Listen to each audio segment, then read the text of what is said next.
For a quarter century, the Giants and the Rockies have been National League West rivals, from the days of the Blake Street Bombers to Barry Bonds and the Giants. These two teams have played it close with memorable players, big moments, and exciting finishes along the way. The current rosters are full of all-stars and MVPs. Talent that keeps the rivalry alive and well. Tonight, it's another NL West showdown in Game 2 next.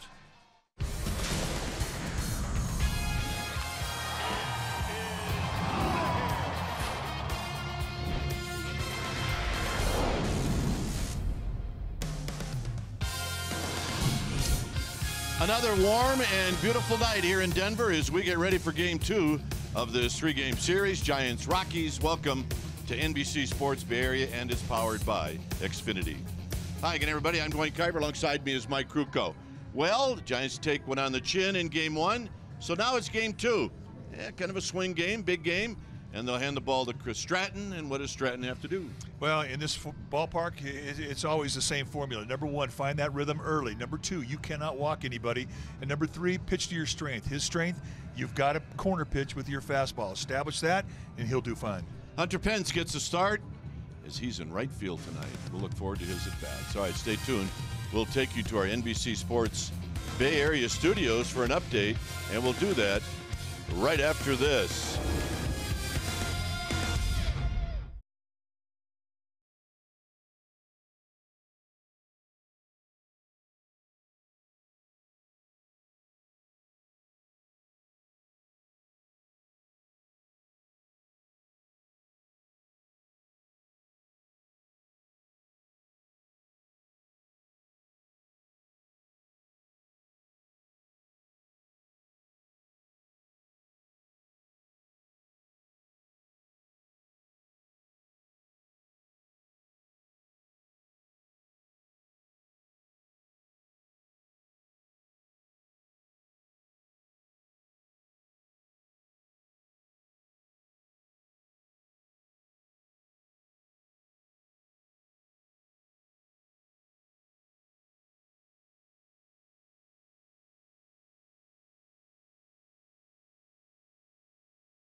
cares, no hidden fees. That's transparency. And by Jack in the Box.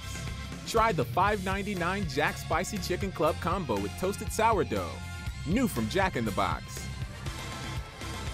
Back here in Denver as we get ready for Giants Rockies baseball. Our game time weather is presented by the Santa Cruz Beach Boardwalk. It's a great time to get to the beach. The admission-free boardwalk is open every day. 90 degrees here at the park. You see the winds and the humidity, and it's supposed to be a good night for baseball. Let's take a look at the Giants lineup, and it's brought to you by Southwest Airlines. It'll go like this. Alan Hansen, he gets a start. He's in left field, followed by Buster Posey, and he does like hitting here at Coors Field. Who doesn't? Belt, Crawford, and then Pablo Sandoval. Hunter Pence, he gets a start in his old spot, and that's in right field. He'll hit 6th. Then it's Joe Panik, Gorkis Hernandez, and the Giants starting pitcher, right-hander Chris Stratton.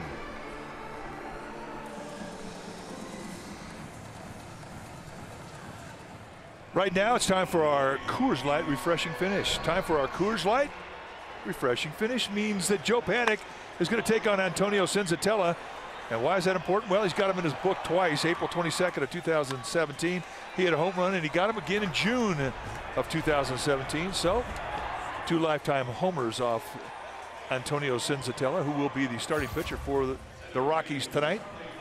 So we'll watch that matchup very closely. As we mentioned, Senzatella will be on the hill against the Giants, and this is what he has done in 10 games this year. 2-1, 6.23 ERA. All of his appearances this year have been out of the bullpen. Last year he was in their rotation, and he had good success against the Giants. 3-0 with a 4.24 ERA lifetime. This is how he goes at you. He's going to throw a fastball that's a good one. It's an easy mid to high 90 fastball that he'll 2- and 4-seam with. Got a good hard slider, but the changeup has been the pitch that the Rockies think is going to enable him to stick around here. He's worked hard on that pitch, and he's throwing it much more now. So the key for Senzatella will be early strikes, early rhythm, just like every pitcher, but it'll be up to the Giants to disrupt that. Let's take a look at the defense playing behind Senzatella tonight for the Rockies, starting in their outfield. From left to right, it'll be Parra, Blackman, and Gonzalez. Great arms on the corners. Story, Arenado, they'll be on the left side of the infield. LeMahieu, Desmond on the right side. And Tony Walters, he'll be in the squad, putting down the signs. So the Giants, with that loss last night, still on a 3-1 road trip. The history, however, is not good in this ballpark, and they'd like to change that with a win tonight so that they could get into tomorrow night and take the series. First things first, Rockies won last night 5-2 after the Giants had a 2-0 lead going to the 7th inning. Giants had 5 hits in the game last night. The Rockies had 10.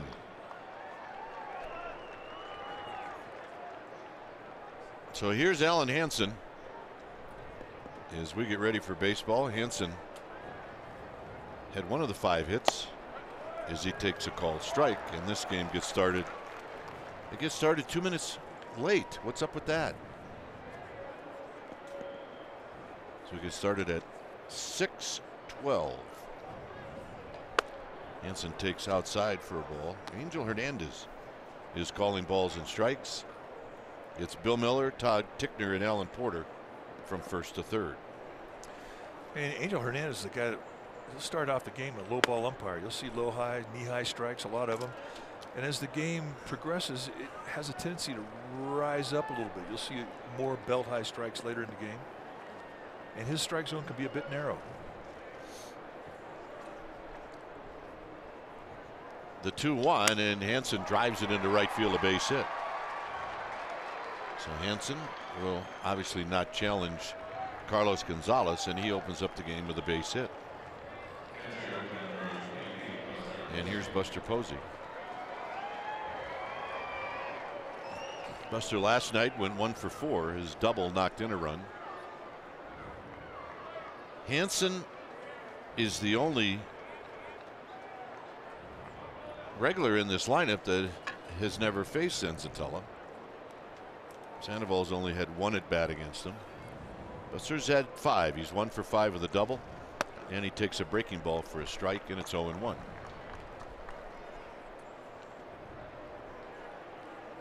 Giants are 45 and 41. They're in third place, 2.5 back of the Arizona Diamondbacks.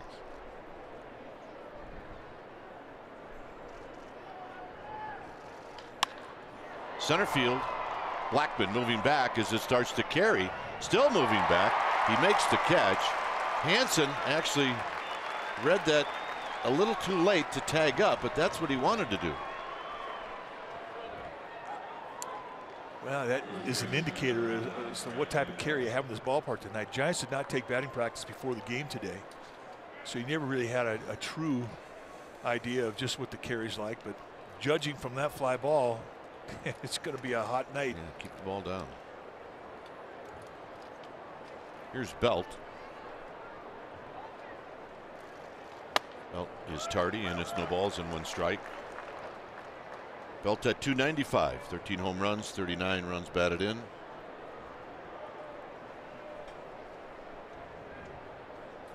I had Buster Posey and Belt's numbers backwards from last night. Buster actually had 2 hits last night. He was 2 for 3. And Belt slams this one, but it's right at par. And that'll bring up Crawford. Belt was 1 for 4.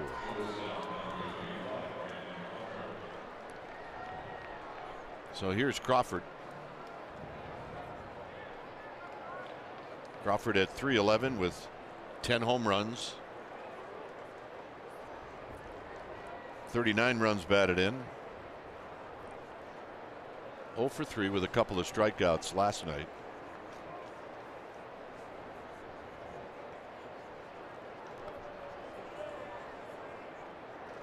And he takes a strike at the knees. There's not ever been a question about Senzatella in his ability to get some velocity on his fastball. Well, you never know what you're going to see at the old yard. You know what? I bet they had a lot of fun. Well, you know what? They're both baseball fans. Can't get mad. And it probably has been the topic of conversation at the dinner table more than once. Problem is if you have kids, where do they go in this? They go with mom? Well, apparently so. Crawford fouls it back. Hansen was on the move. Hansen with 4 steals. He hasn't been caught.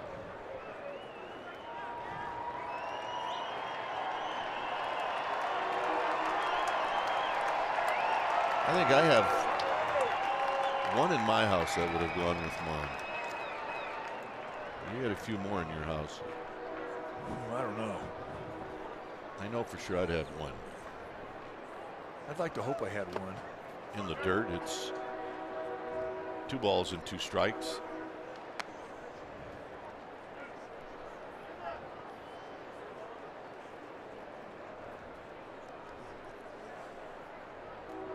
Is this the guy that had the big glove last night? I think it is. Yeah, today? He had the oversized glove. Really, the one is about 2 feet by 2 feet, Yeah. literally. Hansen goes, swinging a flare over LeMahieu, and it's a base hit. And Hansen is going to be held up. And Crawford's got himself a base hit as the ball squirts by Desmond.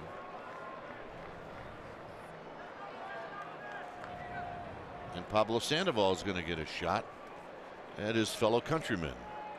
You know, it is a funny game where you take a look at the at-bat that Belt had. He had a bullet to left, out.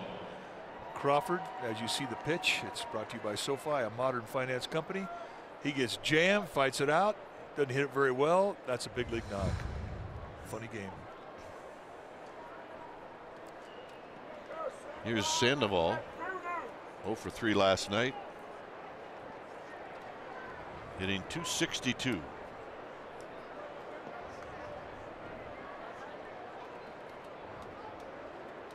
With Hunter Pence on deck.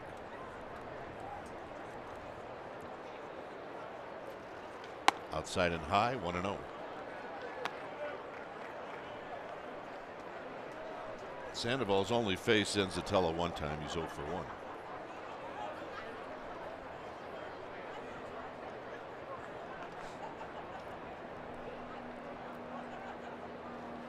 Two balls, no strikes. Well, stream the Giants on the go this season. Once again, you can stream every NBC Sports Bay Area broadcast on your desktop or mobile device. Giants games streamed on the go on the NBC Sports app. So Sandoval in the driver's seat here. 2 balls and no strikes.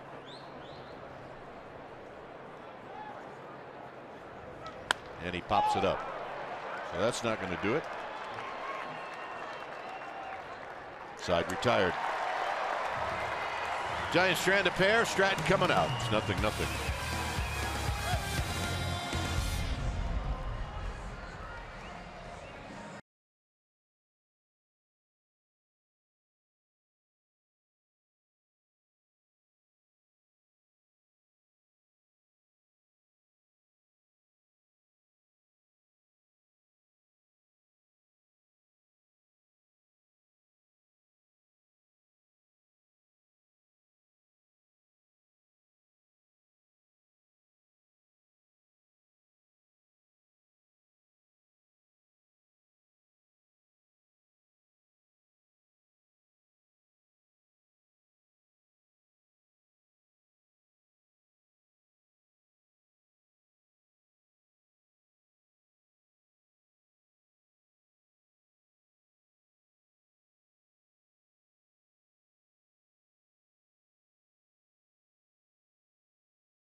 And here's their lineup, brought to you by Southwest Airlines.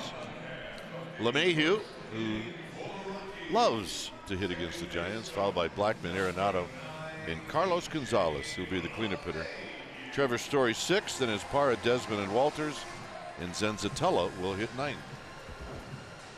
On the hill tonight for the Giants will be the right-hander Chris Stratton, 6'2", 211-pounder, 27 years of age, bringing an 8-5 record into this ball game with a 4.45 ERA. Take your bats against him, you're going to see a fastball that's low 90s. That when he's on, he'll paint those corners with. From a high 3/4 release, he's got a curveball, slider, and a changeup, and he'll throw them all. His curveball is probably his best specialty pitch. And a first pitch strike to LeMahieu, who's hitting at 276. LeMahieu with a couple of hits last night. And he's 3 for 5 lifetime against Chris Stratton.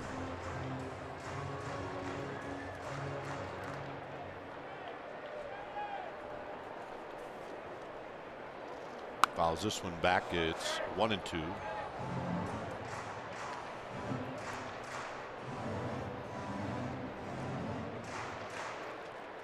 Again, we talked about it last night, but it bears repeating. The angle that you get from the center field camera right over the top of the pitcher really gives you an idea of the type of movement that he has. Crawford near the bag. He'll take his time. 1 out. Jammed him with a good fastball.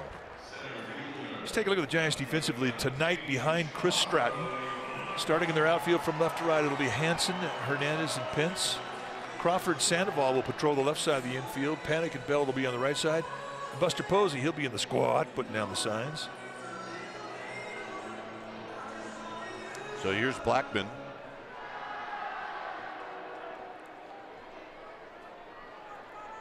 Blackman 1 for 4.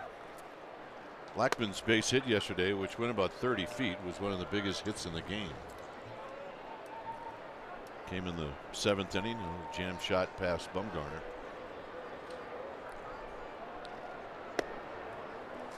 Those just don't seem fair in this park. No, they don't. I mean, like you're going to get enough hits, right? When you get the blue pit or the swing and bunt, they're bone crushers. Hit well to center field. Hernandez may run out of room. Gone. 1-0 Colorado.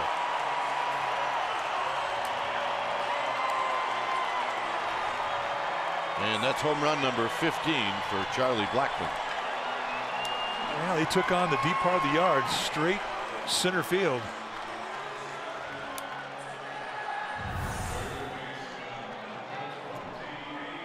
It's a changeup right at the base of the strike zone. And he gets every bit of this with some backspin. Another example of the type of carry that's in this ballpark tonight. It is a hot yard. Here's Arenado. He fouls it back and out of play. Arenado, 2 for 3 with an RBI last night. 3 for 8 lifetime against Stratton with a home run.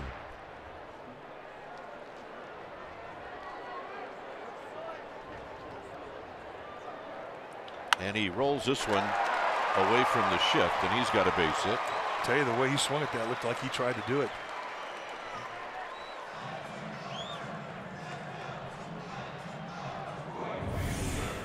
Watch the inside out approach with the open right side.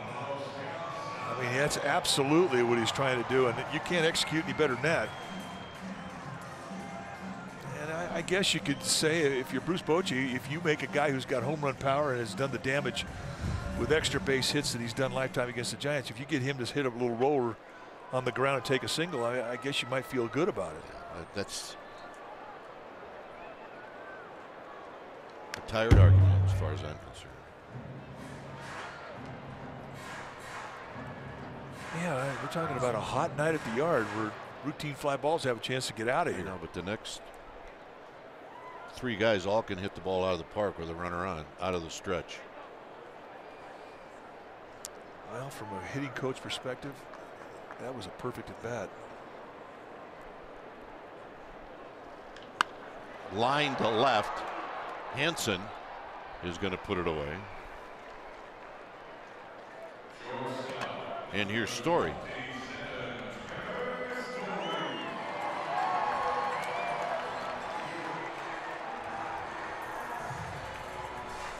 Trevor Story was hitless in the game last night.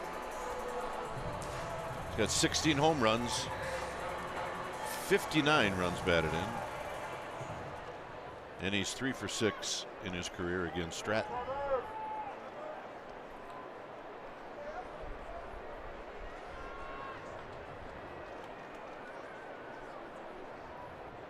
Swings hard like that, and a base hit.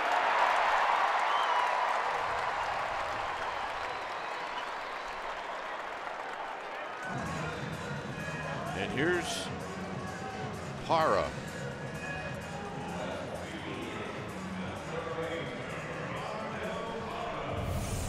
Take a look at the numbers brought to you by StatCast, powered by AWS. 101 miles per hour, 416 feet straight away.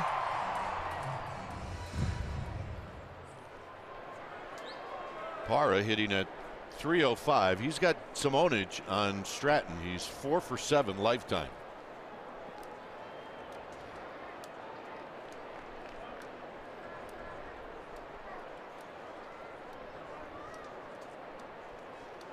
In the dirt, 1 ball and no strikes.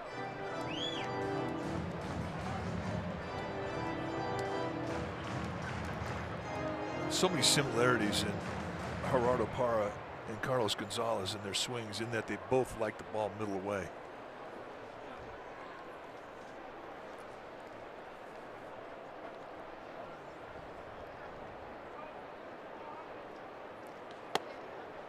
And he gets the call. 1 ball and 1 strike. Parra not that happy about that pitch.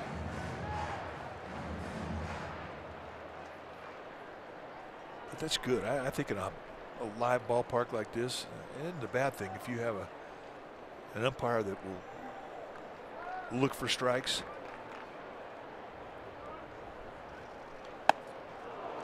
One and two. The nightmare is when you come to Coors Field and you have an umpire that's got a strike zone that's really small. That is a nightmare. I think it's kind of a nightmare all the time, to be honest with you.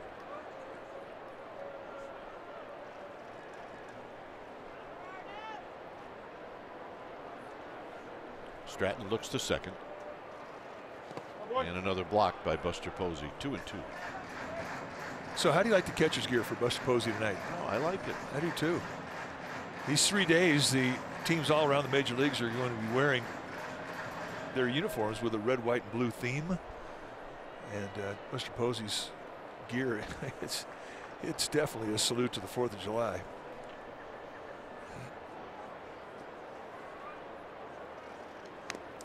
And it's foul.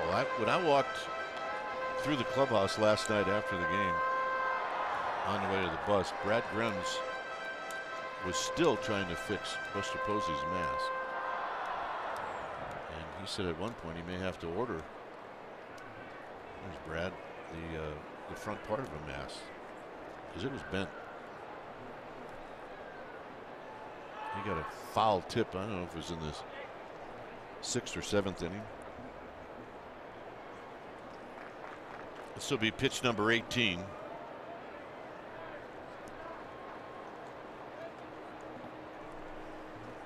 Saw Buster tap his helmet, then his chin, then his 2 knee pads. He just changed the signs. Against a veteran ball club like the Rockies, I mean, you get a base runner out on second base, they're going to be able to at least give location to a hitter. And if they figure out the signs, they'll tip a pitch. So the Giants have the ability, just by Buster Posey signaling with a tap system, as to what the system, what the pitch signals will be. Could be something as simple as first sign, last sign, first sign after 2, second sign. Well, Stratton's making Buster Posey work. Here's the foul ball you're talking about. It hit right on the top of the mask part of the helmet, and it bent it. And Brad Grimm spent the rest of the evening trying to pull that bent mask part back so it wasn't affecting Posey. And I don't think I can remember when you've seen the bent mask with the wire part. Runner goes, base hit. It's going to score 1. They better hurry. And stopping at third is Story. It's 2-0.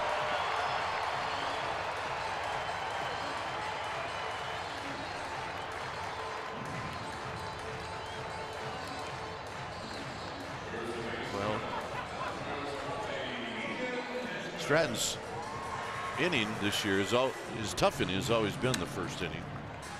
Well, he's had good success here in this ballpark, albeit just a couple of appearances, but I mean, he's done well. He's not a guy that has shown that he's intimidated by this place. Well, right now, he's pitching for his life. He had 3 perfect innings out of relief a couple of years back.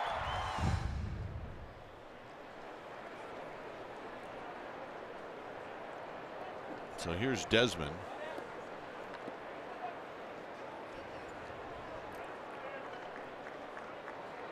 I remember that outing, and he came in relief. Somebody didn't have a good outing. He came in and pitched 3 innings, and he just carved up the Rockies. It opened everybody's eyes. And a called strike.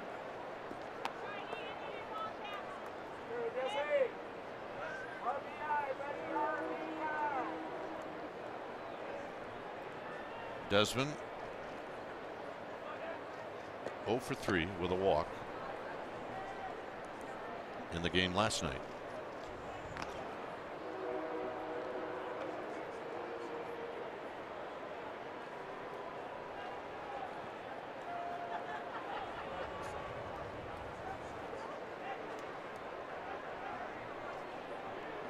So Stratton trying to get his team off the field. Low.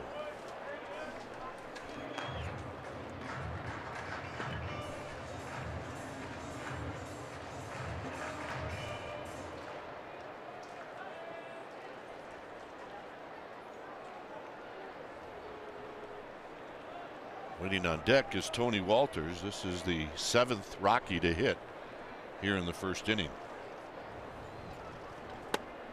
Threw that ball by him, 1-2. But you do that, you always think you can do it again. But you got to be careful. Always. I mean, Desmond, he backed out of the box, had a little word with himself.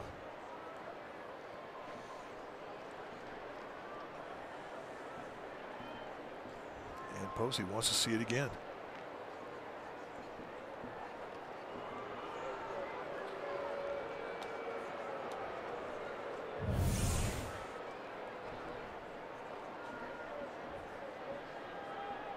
Parr said, "Here, I got a little dirt on my gloves. You mind if I use your new socks to clean my hand with?"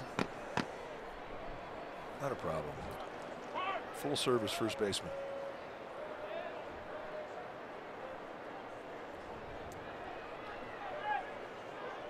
You know, even if a guy isn't on your team, you play against a guy enough, you're gonna develop a relationship with him. You may not be sending Christmas cards, but you could definitely get to like the guy, or not like the guy. Yeah. I think I had more guys I didn't like than liked. Now, Smoothie. Well, I mean, all these guys trying to chop your knees in half coming into second. It's not like you're going to help them up. And the 1-2.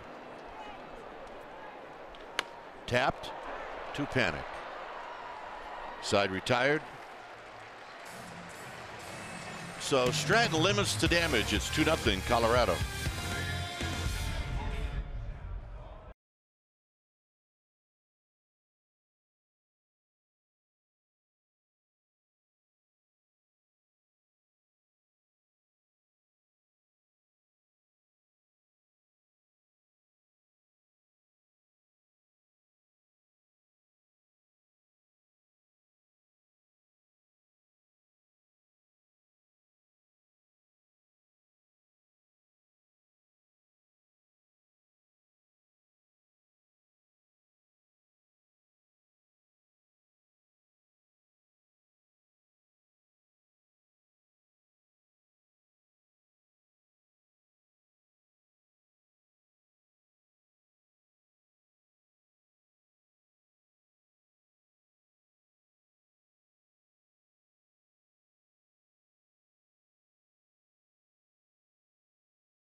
Off appliances and up to 65% off mattresses. 2-0 Colorado. After 1, here's Hunter Pence. Pence panic Hernandez.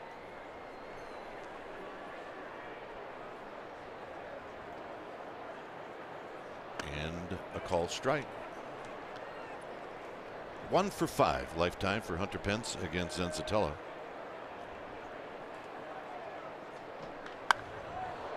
Well, that's going to be fun to watch. It's way foul. Did he hit it out of the park? I don't think it landed in any upper deck. I think it went past the upper deck. I think you're right. I couldn't see it land. And if it was going to land, it was going to be in the upper deck. I mean, you should get something for that. I agree. I mean, you get a strike. You hit a ball that hard, that far, you get a strike. Somebody tending to the parking lot down below this ballpark, he just got a free souvenir. He did.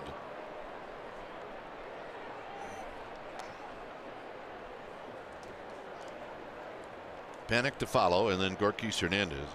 Second inning.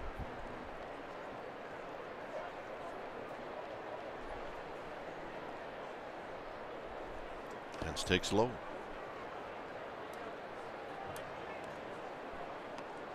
This is the kind of a night that hitters absolutely crave.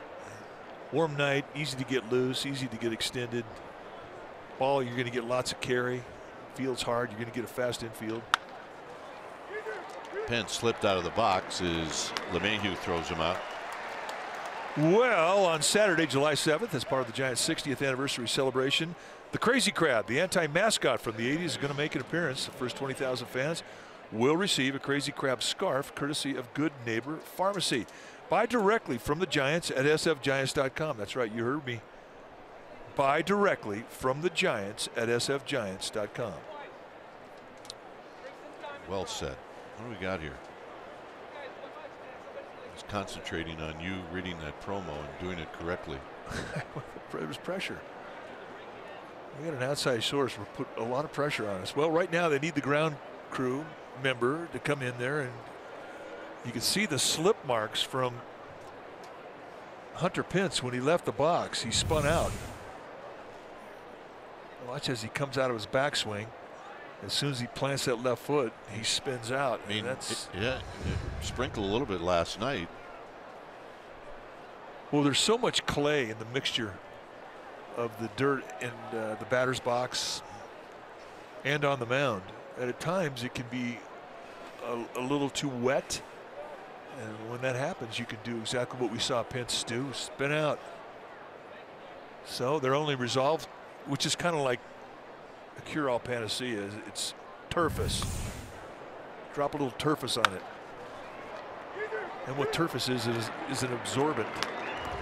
And it can take some of the moisture off of the clay composite soil. Well, we're back to Panik stepping up with one out and nobody on.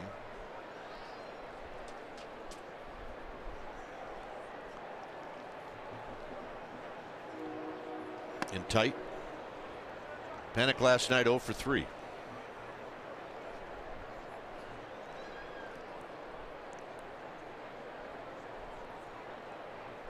And he takes low.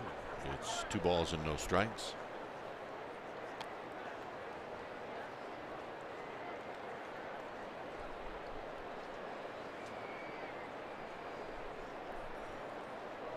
In at third is Arenado.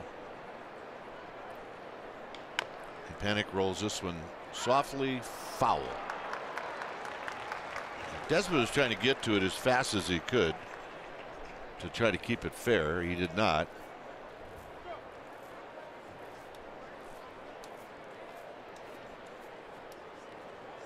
Panik was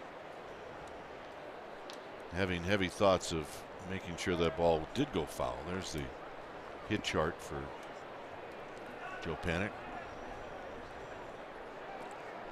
Foul line to foul line.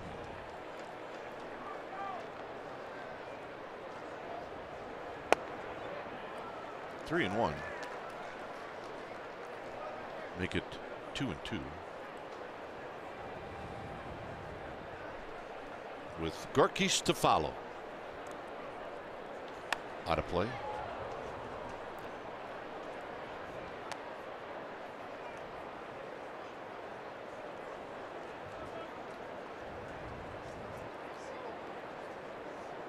Sensatella, not a tall guy, 6'1", 240 pounder. A lot of power out of that lower body. Hit high to right field. Gonzalez back. He's got room and he makes the catch. Just a bit out on the end. How far would you go for a Togo? Brought to you by Togo's Pretzel Rami. Rockies Hernandez's 3rd career leadoff home run last night, his 2nd of the season, and they both come off the same pitcher, Kyle Freeland.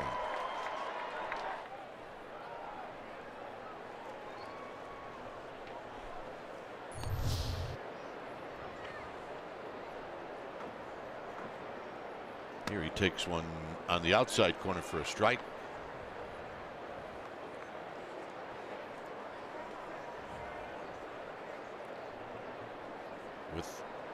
Stratton on deck as Rockies rolls this one to Story. And a shutdown inning for Zenzatella. 2-0 Colorado.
New Sriracha Lime Tempura Green Beans. Visit habitburger.com for a location near you. It's a 2-0 lead for the Rockies as Walters, the pitcher, Zenzatella, and then LeMahieu will hit. See if Stratton can settle down here in the second. Gamers.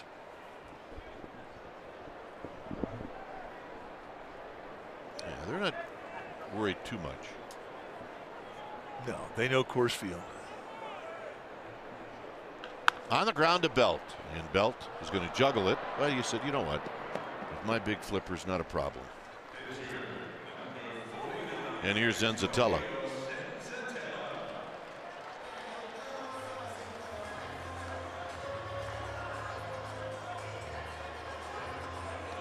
Those are big flippers.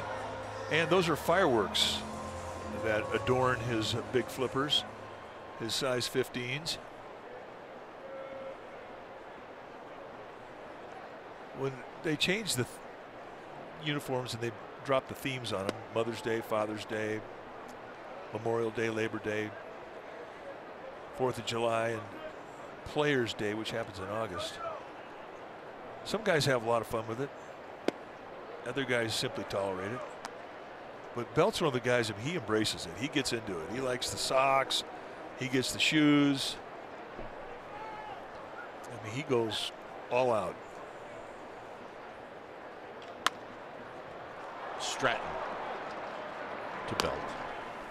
Well, the thing with Belt is he really hasn't allowed the Bay Area to get to know his personality, and he's got a great personality. He's hysterical. And this is a way for him to open up a little bit. He's as quick, humor-wise, as anybody on the team. Oh, yeah. That was great when we had a chance to interview he and his wife, Haley. And the two of them together are hysterical. They play off one another. It's really fun. But he is quick. She is quick. And I think their baby is due very soon.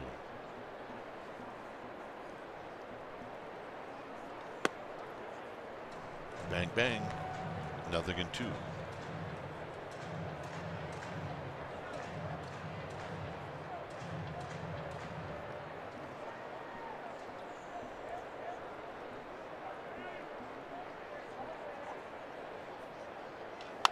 foul. When Stratton's been on, he can put that fastball wherever he wants it. Yeah, he can corner pitch with as good as anybody in the Giants staff. And that really is one of his strengths. Times when he has not done well is when he has not been able to stay in the corners with his stuff.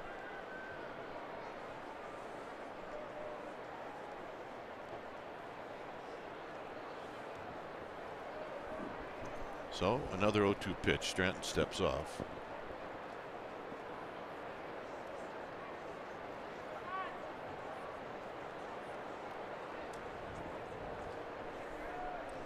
And the 0-2. Got him. LeMahieu says, "No, I've had it with you, Angel."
July 9th through the 11th.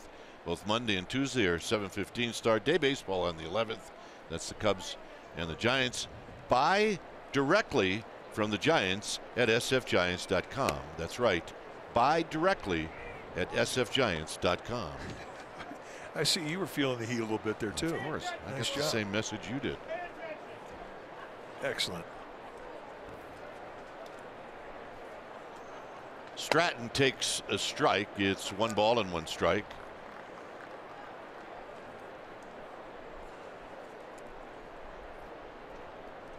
So the guy got his Giants gear on. He brought a book.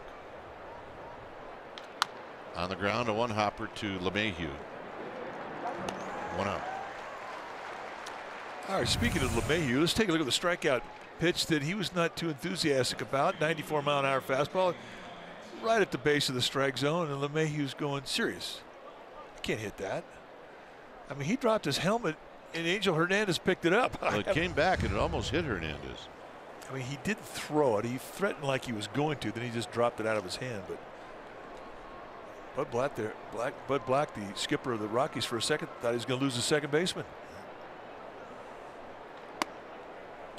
Hansen takes a strike. He singled to open up the game.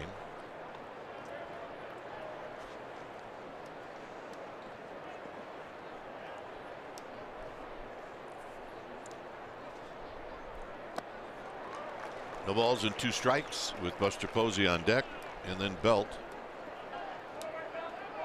We're in the 3rd inning here in Denver. Final game of the series will be tomorrow night.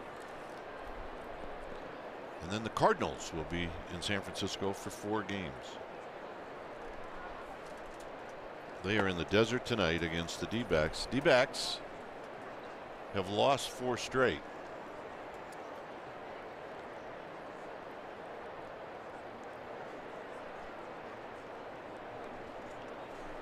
1-2 to Hansen. Got him. First strikeout for Zenzatella. Well, in honor of the bridge, the new Bay Bridge Series trophy, local artists along with NBC Sports and the San Francisco Giants are featuring works dedicated to the fiercest rivalry in the Bay. Battle of the Bay Art Show, July 13th through the 15th at AT&T Park. Get tickets at sfgiants.com.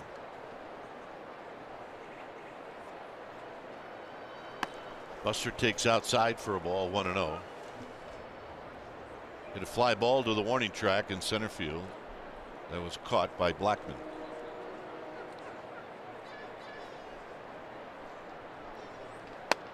And a strike.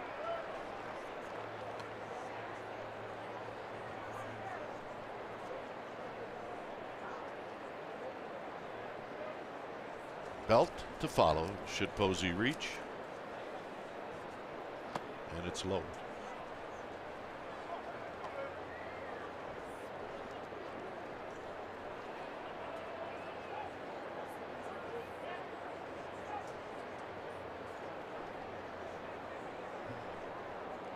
Pitch number 41. 3-1.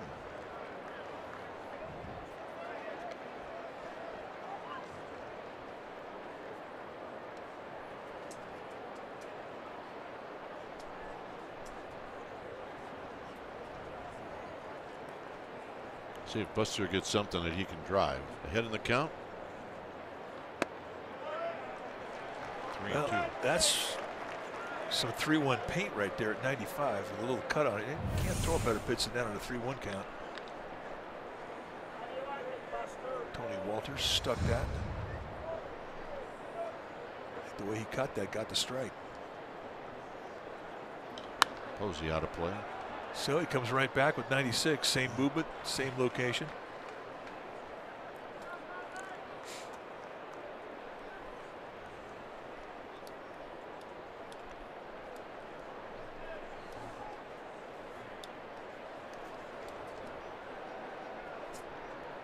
Tapped to LeMahieu, and that will end the inning. So nice 1-2-3 inning for Zenzatella.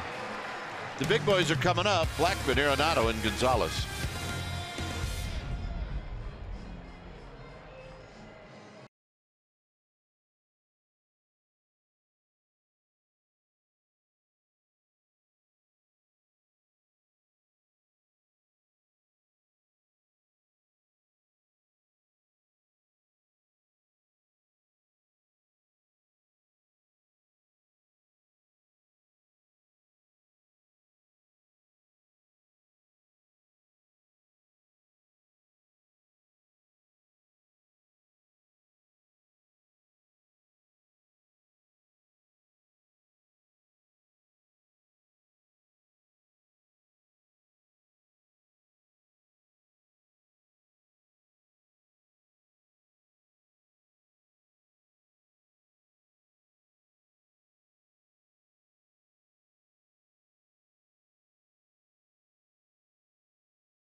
No walks, 4 strikeouts, 115 pitches. It was the first Giants win of the season. Remember, the Giants opened up in Arizona and they got swept. And Zito came in here and stuffed the Rockies. Well, it was kind of the beginning story for Zito in 2012 and the end story for Zito in 2012. Here's Blackman. Blackman takes a strike. It's 10 out of 11 first pitch strikes for Stratton. So important in any game, but it always seems to mean a little more here at Coors Field, being ahead of a hitter.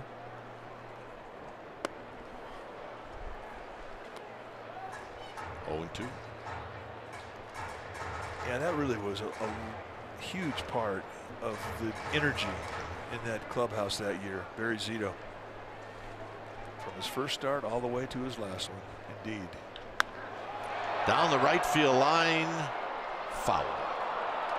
Got a man making a play. Hit a home run to straightaway center field in the first inning. That was off a changeup. Throw a changeup with the idea you're going to have a guy reach a little bit, get off balance with his lower body. Not that time for Charlie Blackman. Left center field again. Rockies Hernandez, however, will track this one down.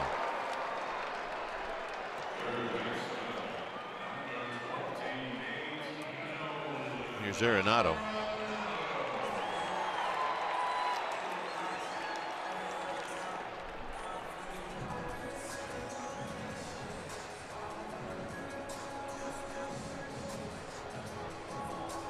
Arenado poked a single into right field. Giants have changed their strategy on the shift. Well, I think they should. Arenado burned him on it this first at bat. Here he takes a strike.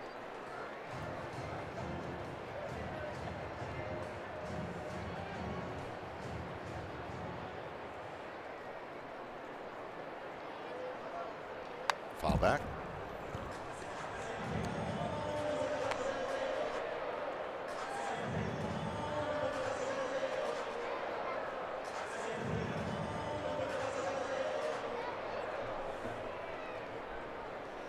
Carlos Gonzalez on deck.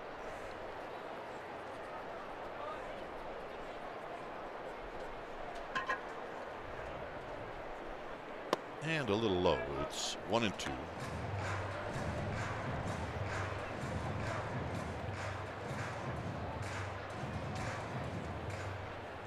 This will be pitch number 41 for Chris Stratton. Hit well to right. Pence circling underneath it, and he makes the catch. It's not an issue at AT&T Park, a ball hit like that. It is here. Well, the comparisons to the ballpark, I mean, it's dramatically different. That same fly ball in San Francisco is probably 40 feet short of the warning track, maybe more. But anything hit in the air here, you kind of hold your breath. Gonzalez takes low.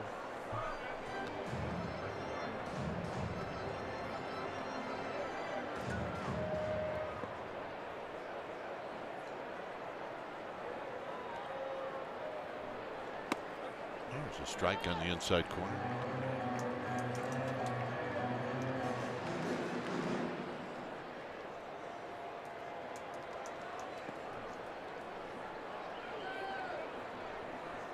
Two fly balls, 2 outs.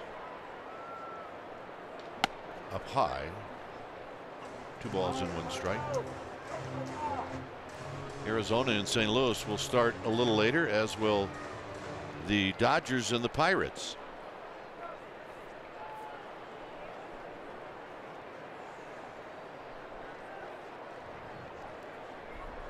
And a rocket into right field, a base hit.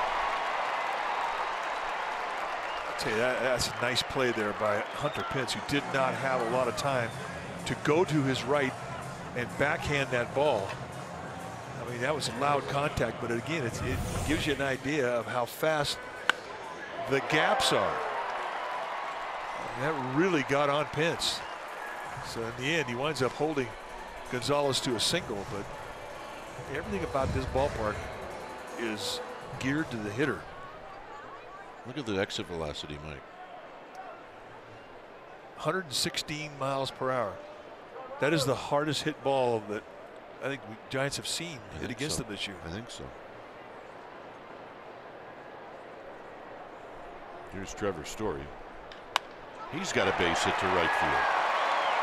Now it's up to Pence to make this clean. He does not. And that's going to allow Gonzalez to score. And it's 3-0.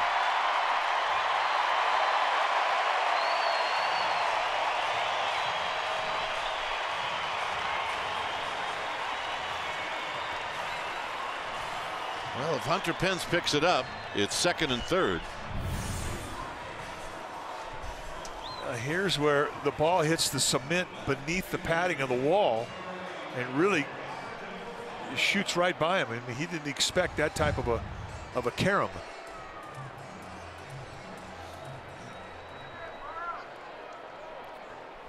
So here's Parra. Parra singled in the first.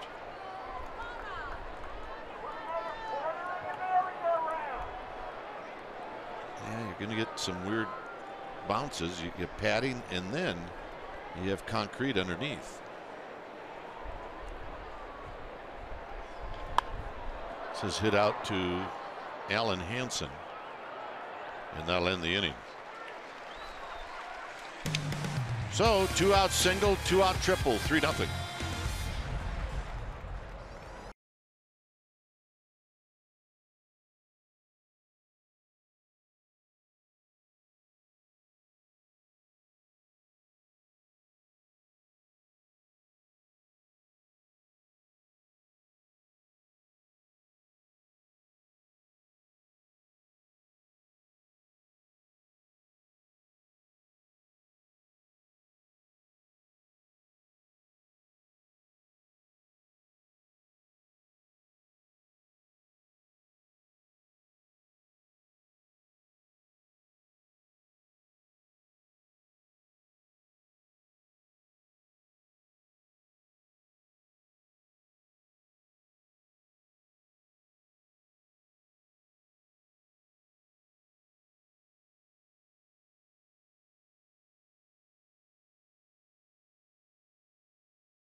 Francisco Giants may not be reproduced or retransmitted in any form, and the accounts and descriptions of this game may not be disseminated without the express written consent of the San Francisco Giants Baseball Club, LLC.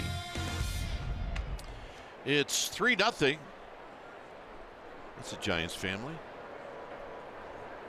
As Belt fouls this one at the plate.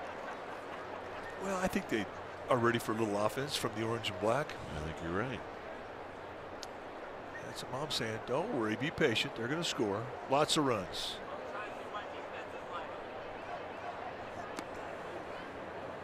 Inside the Belt to even the count at 1-1 strike.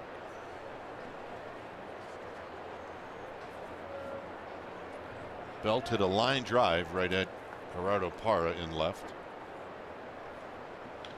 He shoots this one into the gap. See if Blackman can cut it off. He does, and Belt's aboard with a leadoff single. Second time the Giants have had their leadoff hitter get on base. When that happens in this ballpark, all of a sudden everybody kind of here we go. I mean, it is an instant accelerator on a dugout for the other hitters.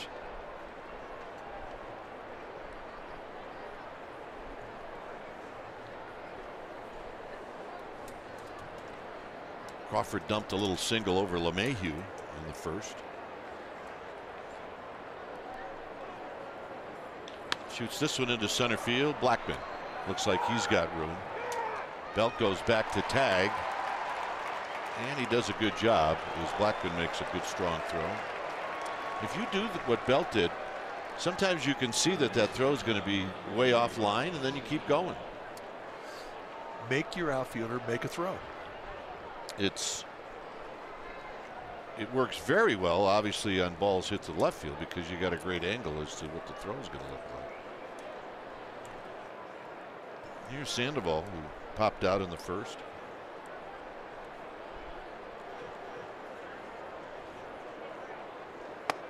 Takes one right down the middle of the plate, and it's 0-1. Take that, you were taking all the way.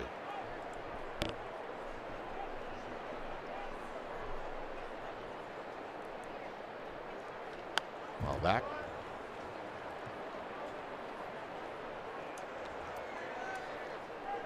We're starting to see Evan Longoria do a few more things. Not obviously swinging the bat, but lots of throwing. I think he's tired of throwing. Well, he's keeping his arm in shape, and he's also throwing and running, using his legs. I mean, he's still a month away. I mean, and that's being optimistic. From the broken bone in his hand, having been hit by a pitch in Miami.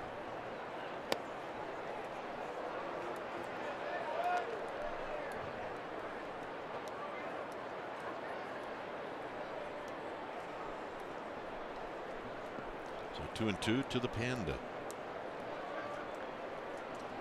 And Longoria is really not that familiar with the disabled list. No. Not easy for him to be on that list. Got him.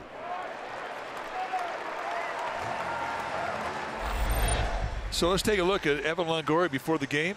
He gets a bucket of balls. He can't play catch yet. The injury is to his left hand, his glove hand, but he can throw.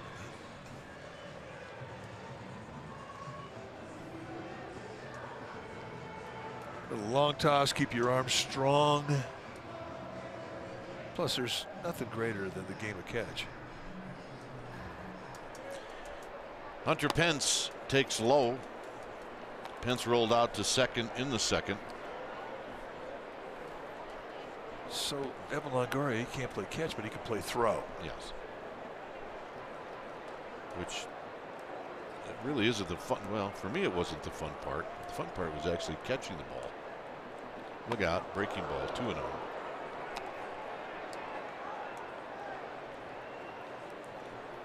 About time for Hunter Pence to run into one. Giants would like a little 2-out thunder here, just to let the Rockies know they're out there offensively.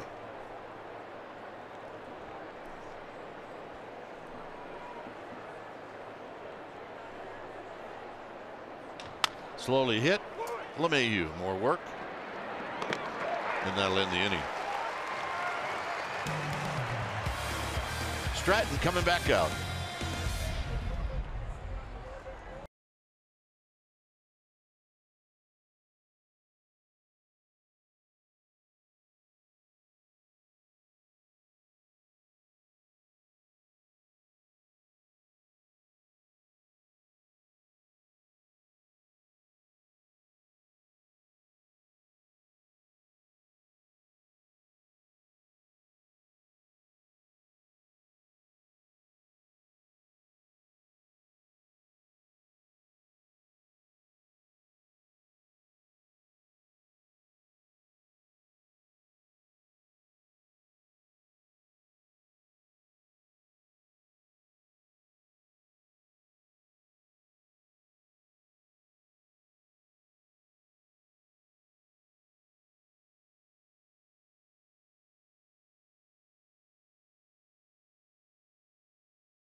Giants history, and the fans get to pick the most memorable.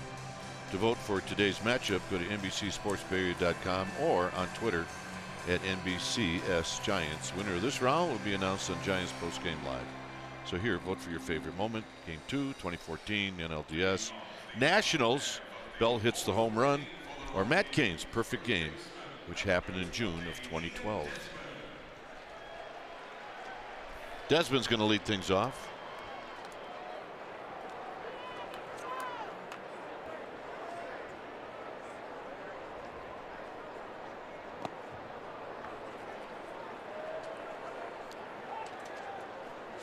Desmond going out of the zone at that curveball.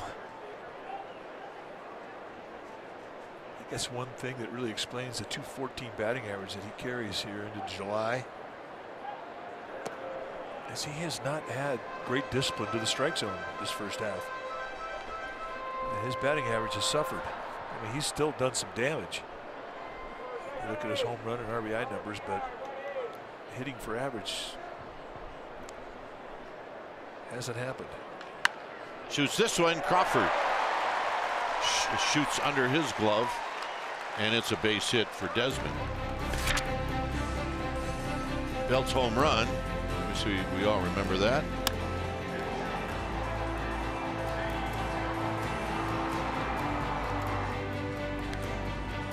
And Matt Cain's perfect game.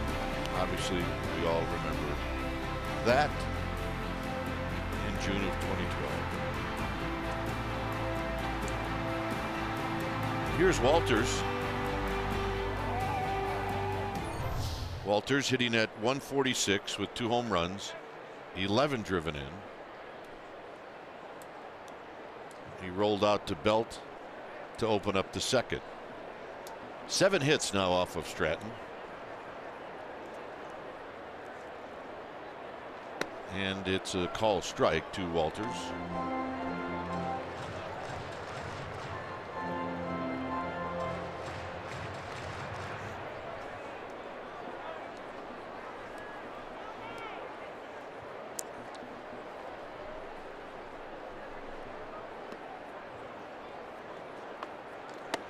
It's high. Now a delayed steal, and Crawford is going to tag out Desmond. Delayed steal is a play designed to catch the catcher or the middle infielder sleeping, and they caught neither one sleeping. So what's your key to go when the middle infielders put their heads down? No, you go 3 steps, 1, 2, 3, and then you go.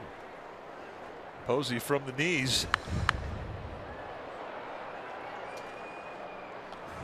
It's a rhythm play at first. Yeah, 3 side steps, and then you go. There it is. Delayed steal. It can work. I mean, it can catch a middle infield. It works all the time. Completely out bounds. Guy I played with that was the best at doing it was Bobby Mercer. I mean, he was really good at doing it. Bounce to Crawford, and Crawford throws him out.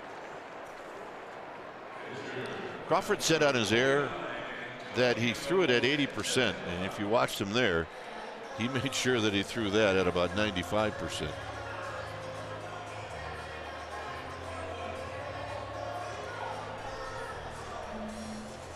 Hey, you get too much time on a play, it could screw you up.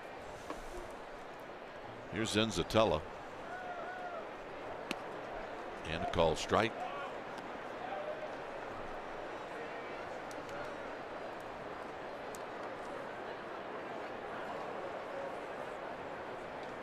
Swing. Ain't gonna miss.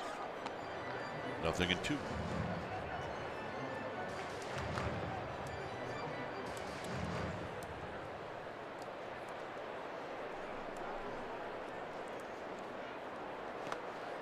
Right over the top curveball. 1 ball and 2 strikes.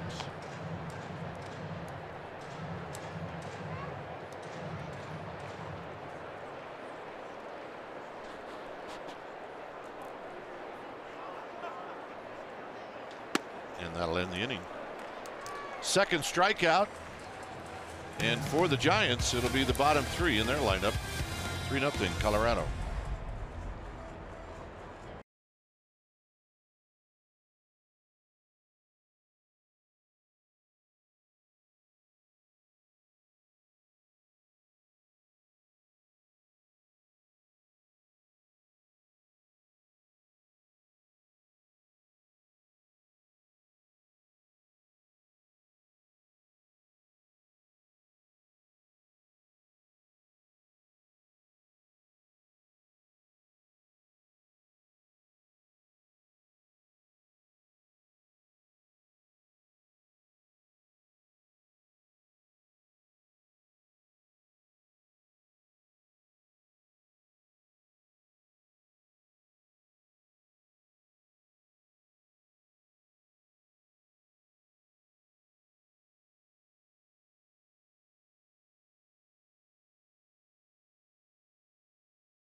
Made two nice diving catches. This one going to his right, taking it away from Noel Cuevas. And then in the third inning, Chris Iannetta hit a P-rod with the bases loaded, and he comes in and snags it. And that is our smart play, brought to you by your Northern California Ford dealers.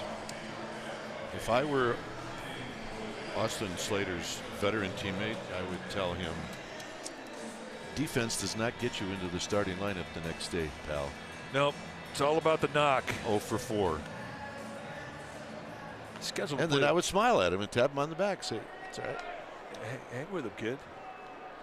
He's scheduled to play tomorrow, but he's had a nice road trip. Yes, he has. He's won a game for him. Game 1 in Arizona. Here's Panic. Giants have done a little offensively. They've had 3 singles in this game. As Panic takes a strike.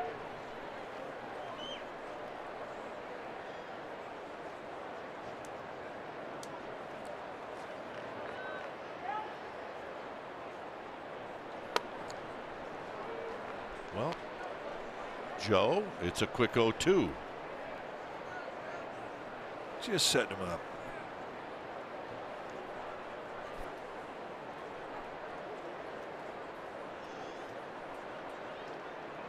Tapped over the mound. LeMahieu gets up, throws, got him. Gold glove play by LeMahieu. A Gold Glover. And this, I mean, you come to the ballpark every night, and you're going to have little reminders of that you're watching the big leagues, and this is one of them right here. Slides into it, just how he got enough on the throw to get it to first base, I have no idea. But then watch the lower body, how he gets himself in position to plant the back leg and quickly get off a throw. I mean, that was bang bang with a beautiful exchange, glove hand to bare hand, and he gets him by 4 inches. Here's Gorkys Hernandez, who swings and misses. Plus, you do that to lead off an inning. It makes a difference.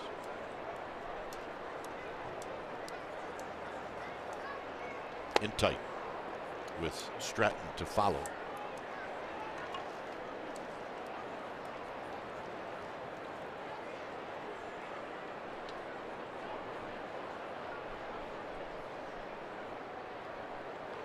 And Berkey swung at that, legs in, Zotella threw it. It's 1-2. Xfinity X1 customers say, show me the San Francisco Giants. You say that into your X1 voice remote and get live stats on your TV. Change the way you experience TV with Xfinity X1.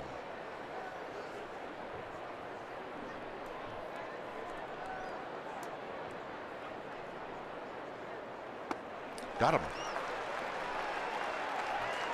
Like a changeup that was right above his hands.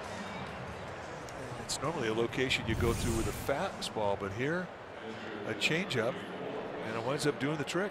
Strikeout number 3.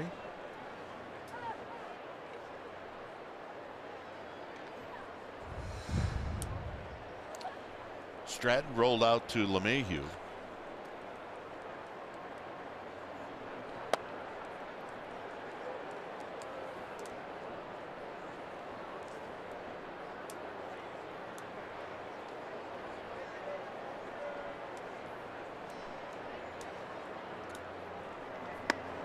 There's a strike.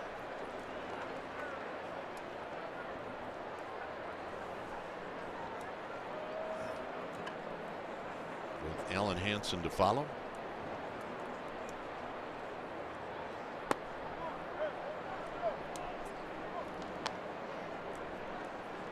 "66 pitches for Zotella. Great crowd tonight here at Coors Field. Fireworks tonight, maybe. I think it's a sellout. It's supposed to be a sellout tonight, tomorrow night. It looks like it.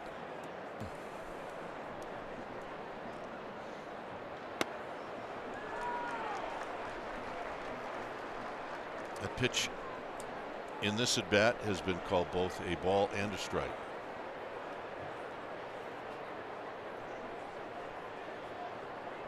Well, you better swing then. Next time you see it. Like that? Yeah, a little half swing. Tony Walters does not appreciate that. as the carom got him.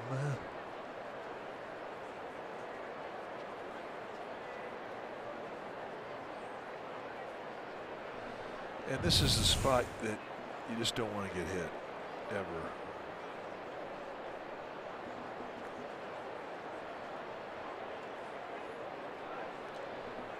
So he needs some time.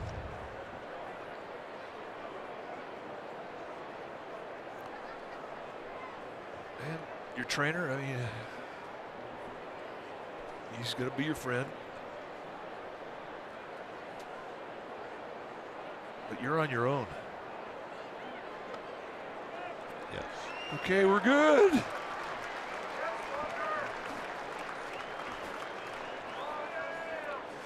I mean, not really, but they're catchers.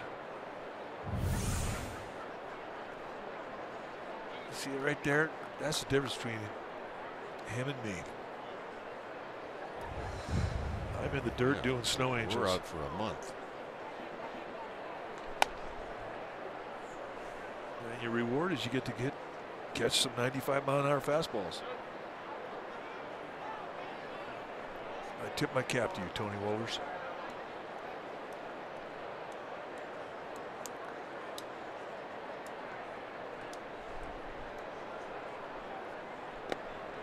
Three and two.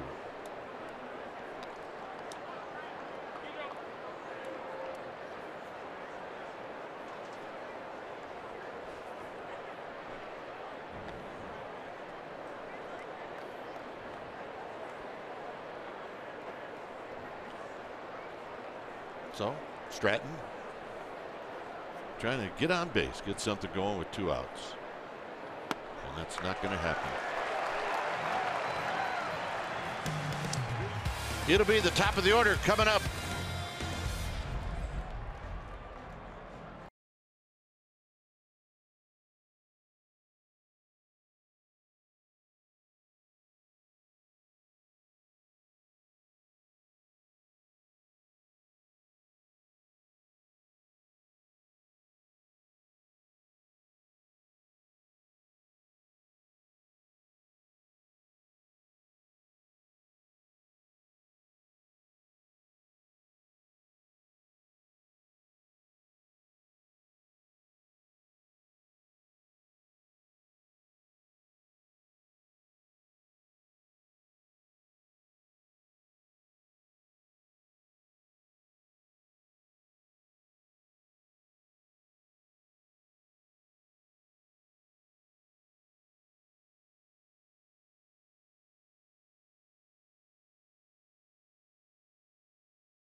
$1 to support veterans.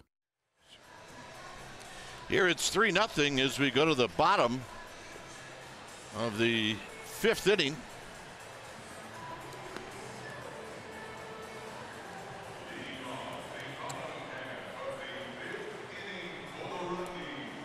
It's been a night where the Rockies scored. Giants had a chance to score in the first. They didn't. Rockies had a chance to score in the first, and they did. And they came back and scored another run after 2 outs in the 3rd. Yeah. You know who that is, right? That's Daddy's Hungry Bear. Yeah. Notice that right away. It'll be LeMahieu to hit first. The Hungry Bear's not that happy right now. You know why? He's hungry. Down low, 1 ball and no strikes. Yeah, cutting teeth. Just got up from a nap. I'm wet. Come on, Mom. 1 ball and no strikes.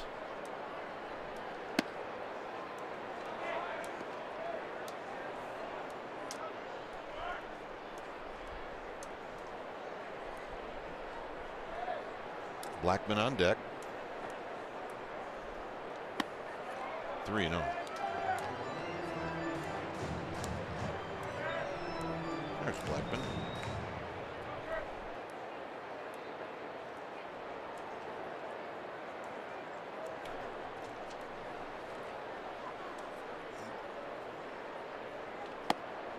And Stratton pours in a strike to make it 3 balls and 1 strike.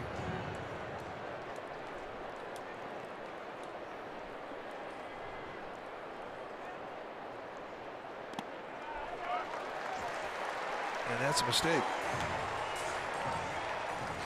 Well, Sunday, July 8th, it's your chance to score a Giants camel cap presented by Coupa Software. Be one of the first 20,000 fans to receive a cap and enjoy summer baseball as the Giants will take on the Cardinals. Buy directly from the Giants at sfgiants.com. So here's Blackman, who in this game is homered to center field, and then he's flied out to deep center field.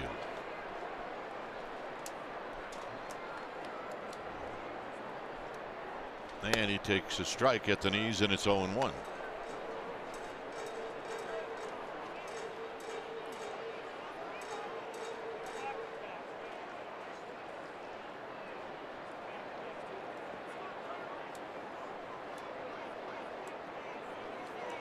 Stratton taking a long look into Buster Posey. And he's tardy, and it's 0-2. Good fastball there, good location.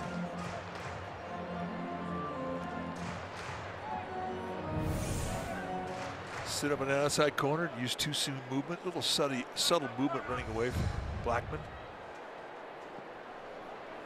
And go a little wider with it. Breaking ball, try and hit home plate with it. Line drive, base hit, left field. Well, you make a pitch like that, 0-2 count, you've done your job if you're Chris Stratton. Charlie Blackman in a protective mode, he just went down there and golfs this pitch. I mean, that is way low. Shoot top high. So Buster Posey going to come out and he's going to try and calm the waters, because that type of a pitch, I mean, you do what you want, you make the pitch you want, and the guy beats you on it, that can really rattle a pitcher. So it's a nice time for a catcher to go out there and try and steer you straight.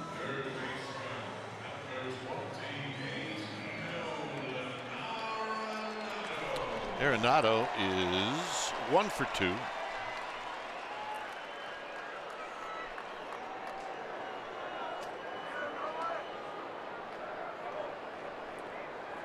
singled to right field in the first, then hit a fly ball to right field that was caught in the third.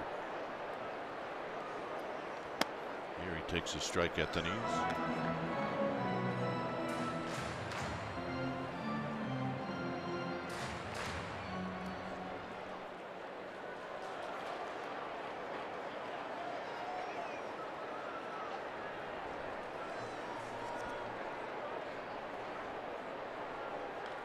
And a pop-up. Belt over, and it's out of play.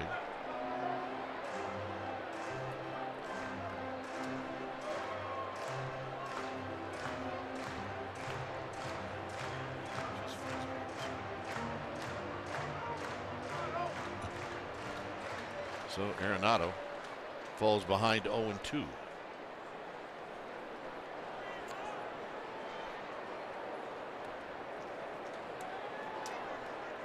Stratton. See what he does with Arenado ahead in the count. Bounces 1-2. When you do that, the pressure's on the catcher.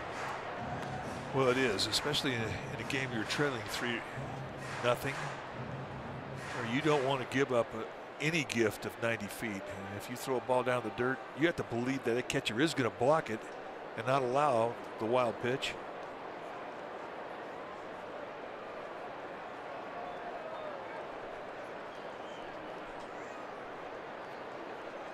Stratton ready. He looks at second. And it's high. 2-2. Not by much.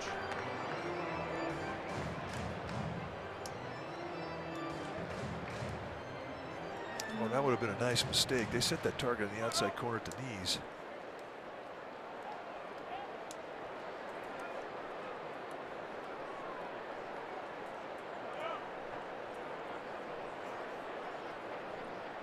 Gonzalez on deck.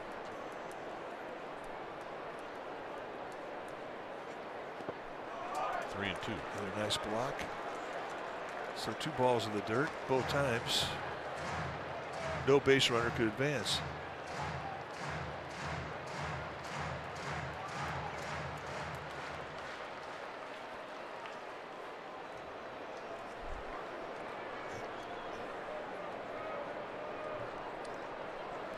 See what Bud Black does. Does he send LeMahieu and Blackman?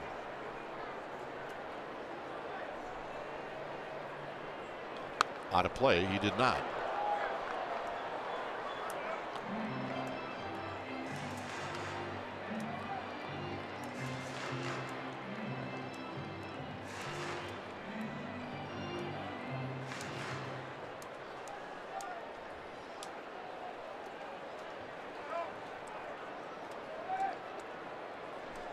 .72 pitches now for Stratton.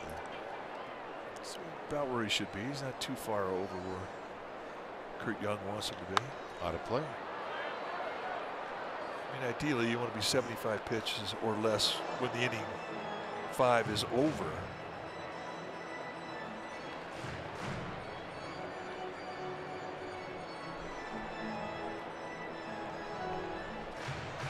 You know, he's talked to, just a couple innings ago, talk about that leadoff hitter getting on in this park. That's exactly what happened here in the 5th with LeMahieu drawing a walk. Especially when you walk him. Well to center field. And gone.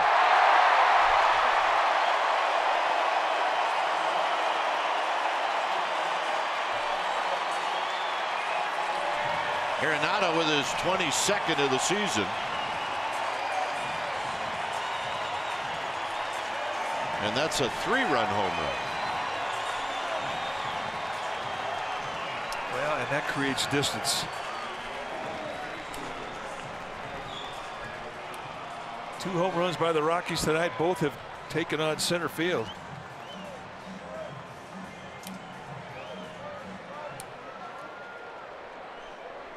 So here's Gonzalez.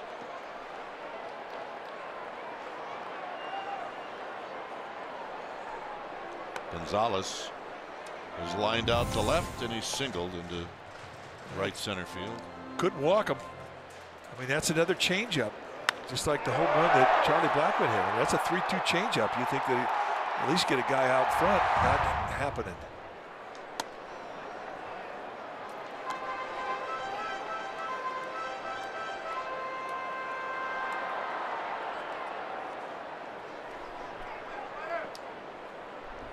Well, when you hit a home run, you can come back in and you can describe it, and everybody has to listen. Not that they don't want to, but it is the right of the guy that hits the home run. Let's take a look at it one more time. 3-2 changeup, and he was not fooled at all. 419 feet.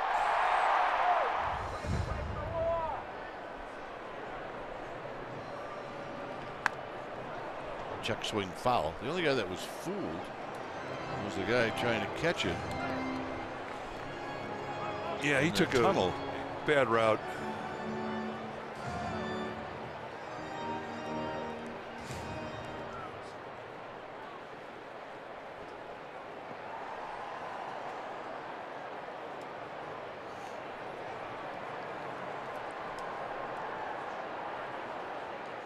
high. 3-2.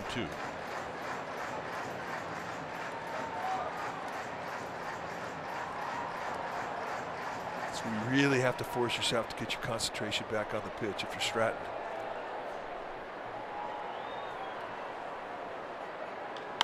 Hit foul down the left field line and out of play. You cannot walk a guy now. Let's watch the fan. Ew. One guy tried so hard, and that guy hardly tried at all. Yeah, the guy with the glove, I mean, he was giving it his all, but he needs a little work.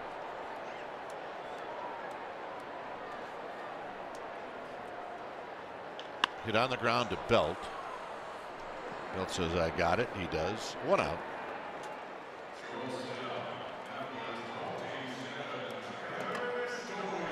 And here's Trevor Story.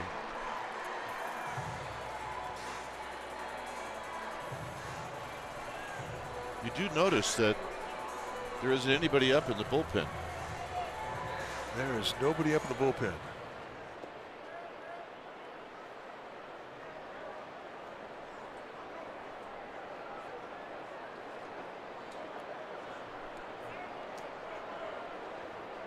Story's 2 for 2. He's got a single and he's got a triple. And a healthy rip, and it's 0-1. Tomorrow, it's going to be Andy Suarez on the hill for the Giants. And then over the weekend, the Giants announced their rotation. It's going to be Johnny Cueto on Thursday, Derek Rodriguez on Friday, Jeff Samardzija on Saturday, then Madison Bumgarner on Sunday.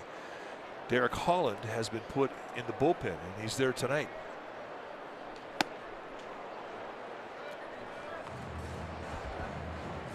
Yeah, all of those games will be on NBC Sports Bay Area. So the Giants excited to have Samardzija and Cueto get back off the DL, get back active.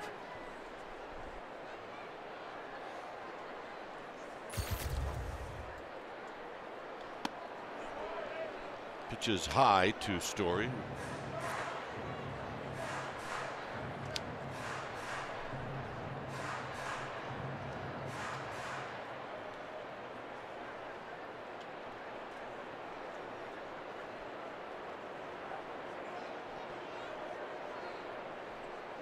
Foul back.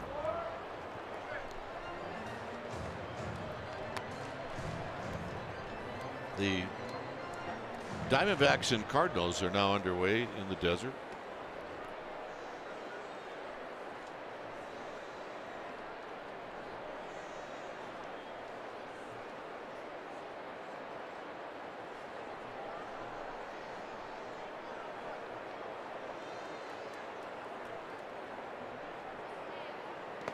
Dirt, 2-2. Mr. Posey got a workout yesterday, and he's getting another one tonight.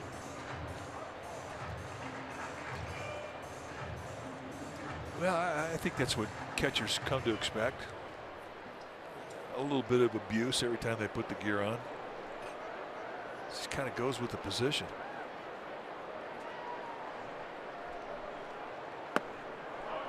Oh, 2 to 3-2.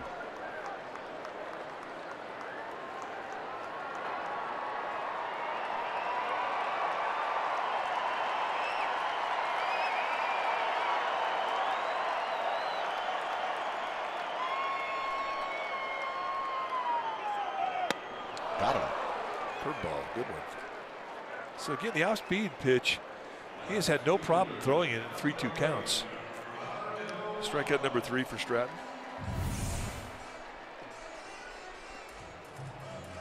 And Story way out front, which is the design of the off-speed pitch. Get a little reach in that guy at the plate. If he swings and misses, all the better.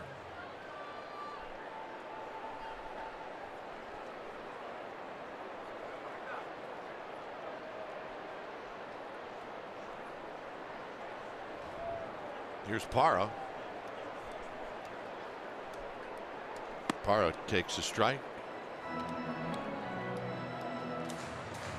Parra's 1 for 2. He knocked in a run with a base hit in the first.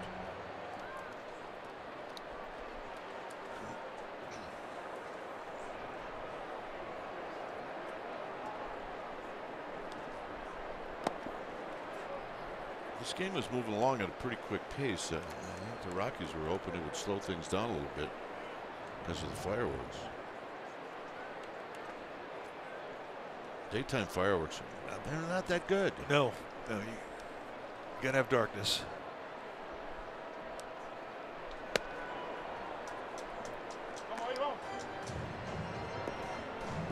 Sunset's not for another 45 minutes here in Denver.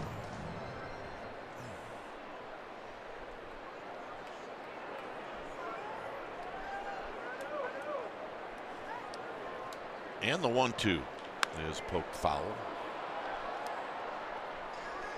Fireworks after the game tonight, and then fireworks after the game tomorrow night. It's kind of a dilemma for the Giants and Rockies. They're both leaving to go to the airport.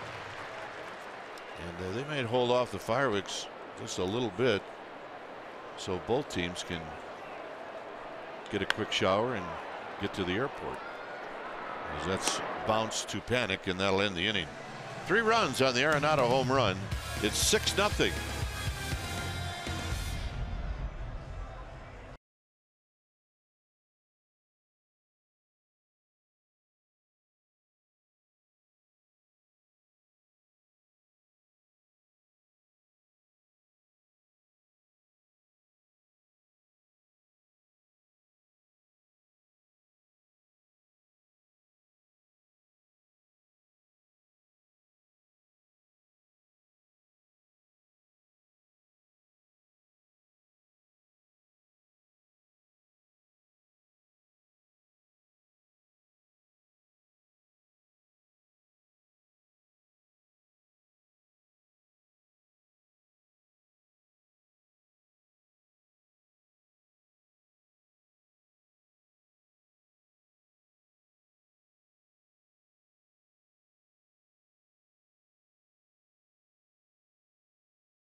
Q&A session with Ryan Vogelsong, Marco Scudero, Jeremy Affeld, complimentary food and beverage, and a 2012 World Series ring desktop collectible. sfgiants.com/special events. Well, the Rockies have let the Giants know what they're going to have to do to beat them. And they're going to have to string some hits together. Pierce Johnson is in the bullpen getting loose. Hansen's 1 for 2.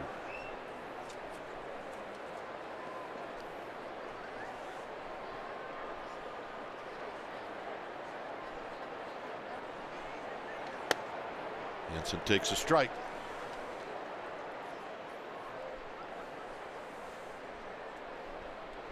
Buster Posey, Brandon Belt. And the pitch. Hansen rolls it to LeMahieu. 1 out. DJ LeMahieu has to think that the Giants are picking on him tonight. He's had a lot of plays. 6 ground balls. Here's Buster. Buster hit one of those ground balls.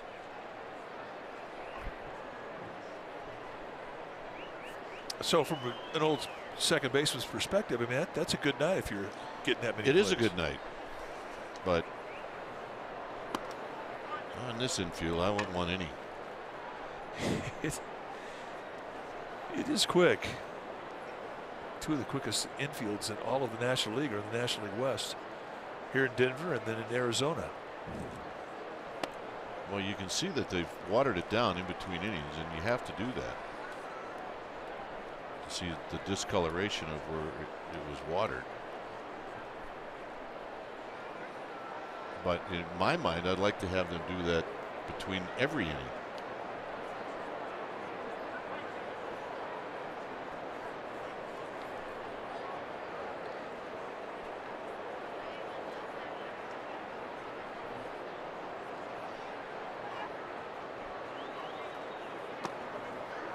One and two.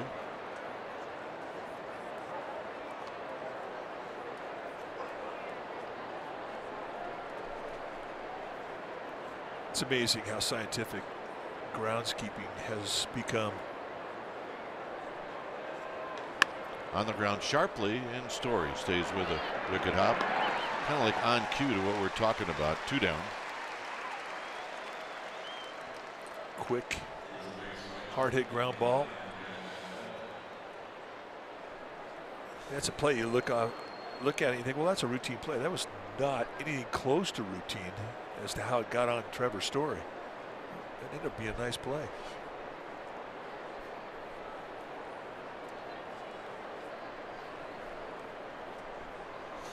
Here's Belt with 2 outs. I mean, no two grasses are alike in the National League, or really around baseball.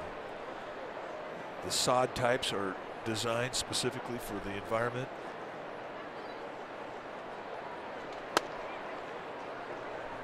Some grasses are a little more tolerant of humidity. Others are a little more tolerant of an arid climate. Arizona has the perfect excuse for a fast infield because of the weather, the dome. Well, they had a terrible time for years trying to grow grass at Chase Field. It would just thin out and die. And I mean, despite all their efforts, they brought in heat lamps. They would open the ceiling up, and they just couldn't get it to work. But this year's version of the grass is great. Yeah, it's better. Belt takes a 3-0 strike. When you think about how they changed the composite of the mound dirt, they brought in clay and they firmed it up. It doesn't happen very often where you see grounds crew members come in and have to repair a hole in the mound. Same thing in the batter's box. Yep. I mean, it was pretty common. You could see holes that were literally 3 or 4 inches deep in the batter's box in about the 7th or 8th inning. These guys would step in the same spot, wear a hole out. Belt lines one to the wrong guy, and that's going to end the inning.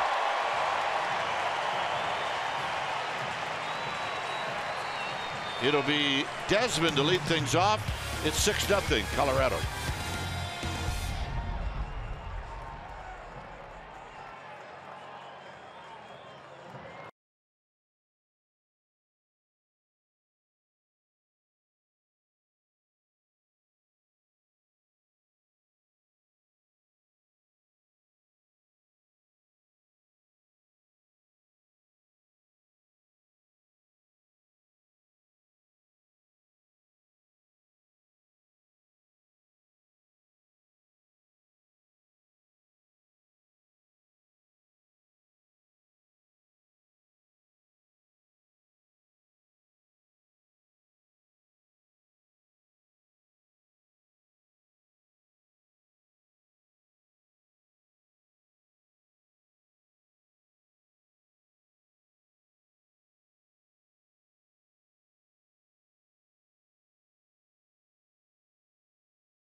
the Bay Area.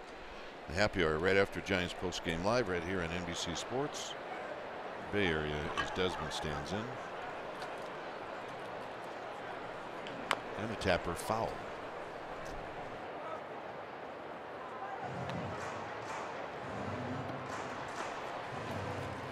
Yeah, hey, look who got the ball.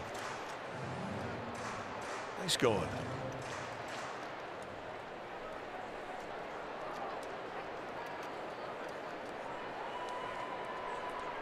Here's the 0-1, swinging a line drive to right, and that's going to be a base hit, as Pence is going to dig it out, and a double for Desmond.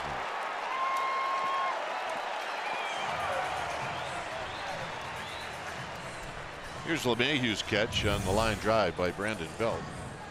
Now Belt hit it right on the button, and 6'4" DJ LeMahieu went way up to get it.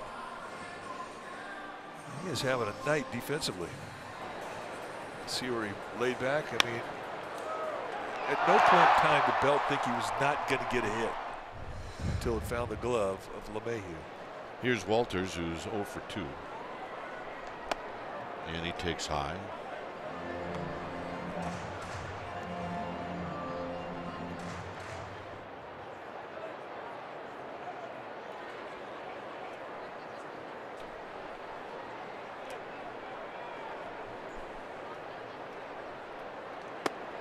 Two balls and no strikes. Pierce Johnson is ready to go.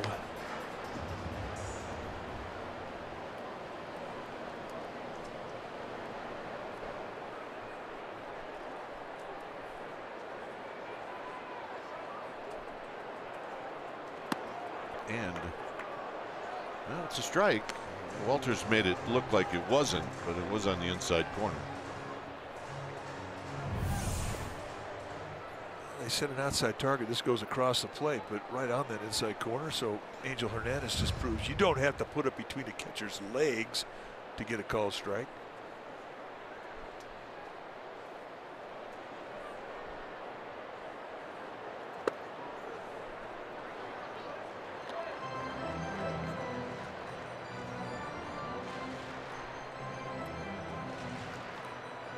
Chris Stratton has a very short leash right now. Next pitch will be number 100.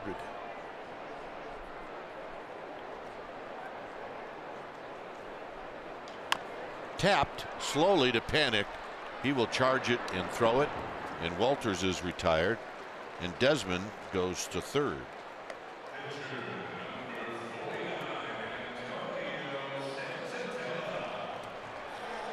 So here's Zenzatella. Who's not a bad hitting pitcher. Giants going to play the infield in. Got a double this year.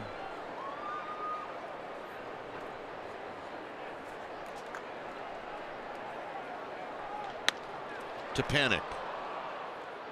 2 down. Nice play, Joe Panic. And here's LeMahieu.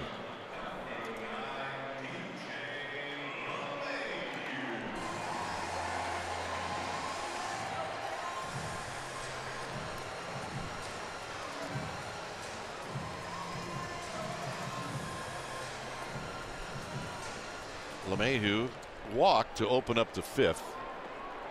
And that kind of got things started for the Rockies. Eventually scored on the Arenado home run.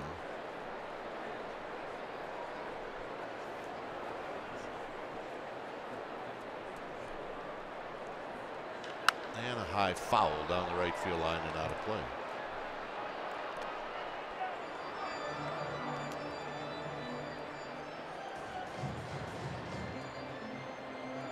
Oh yeah, you can always tell the guy who made the play. He's the guy getting the high fives, or at least looking for him.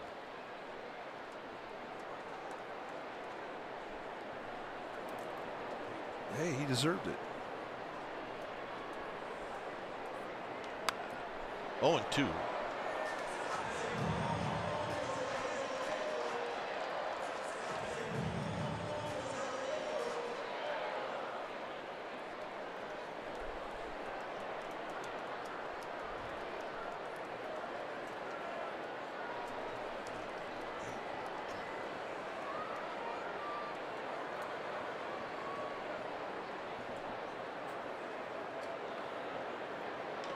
Down the right field line, and a base hit.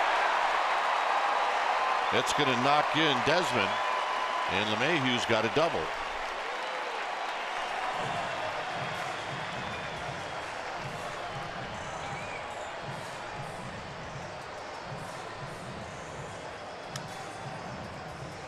And that'll be the last pitch for Chris Stratton as Bruce Bochy's going to come out. There's going to be a double switch as Pierce Johnson makes his way to the mound. Nick Hundley's going to come in. So when it's time for a change, think Speedy Oil Change and Auto Service, your trusted oil change tune-up and smog experts. We'll be back.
Let's take a look at the numbers for Johnson. He's entering his 28th game.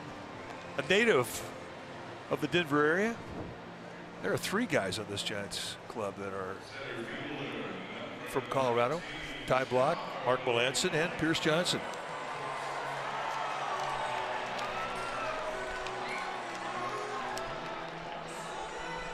So rough night for Stratton. Yeah, Coors Field was not his friend tonight. It's the first time it has ever really backed up on him. He's always done well here, but tonight not the case. 5 2/3, 11 hits, 7 earnings, and he's responsible for LeMahieu at second.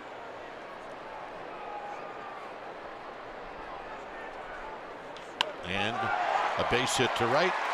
Hunter Pence will get to it. Here's his throw home. It's too high, and that's going to allow Blackman into second base.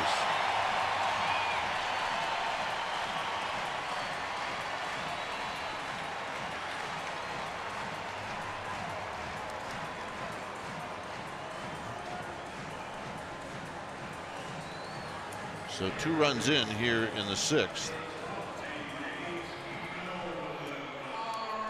And here's Arenado.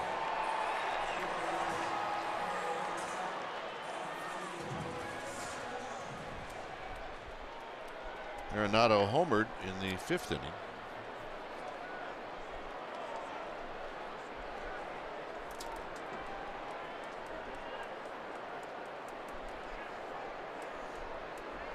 And he takes a high breaking ball for a strike. On the double switch, Hundley comes in to do the catching.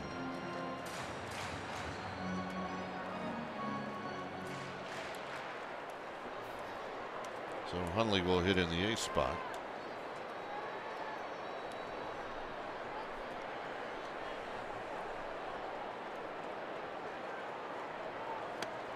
Oh, and 2. Good breaking ball there by Pierce Johnson. He's got curveball and a slider. And he buckles Arenado here. Yeah.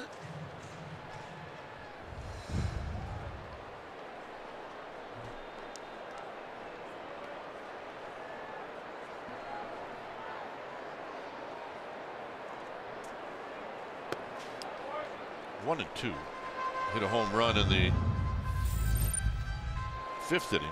Yeah, 3-2 changeup.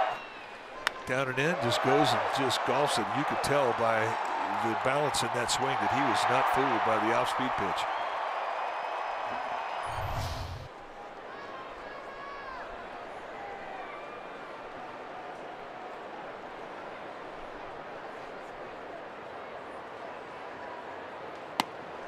And a high fastball, 2-2.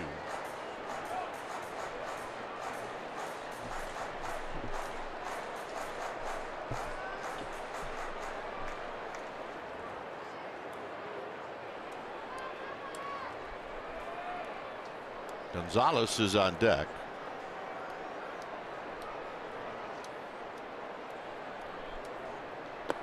Oh, 2 to 3-2. He's throwing a lot of breaking balls at Arenado, so he's definitely seen the slider. He's seen the curveball. The more you see, the harder it is to get fooled by it.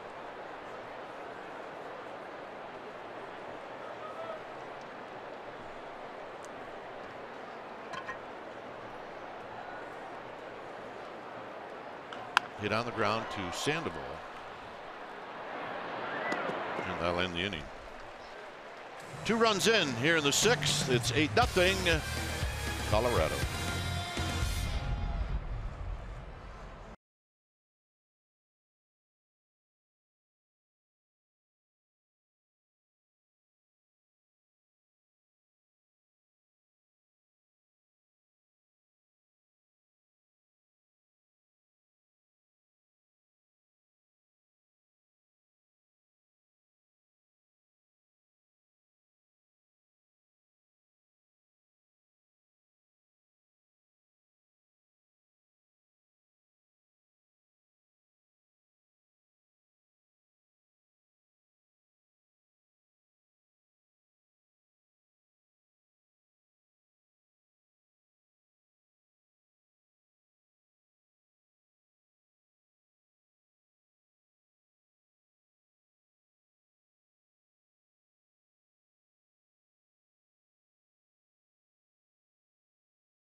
The Rockies scored early in the 1st inning. Blackman had a home run in that 1st inning, and then after that they scored often. It's 8-0. They've got 12 hits in this game. As Zenzatella about ready to face Crawford. It'll be Crawford, Sandoval, and Pence.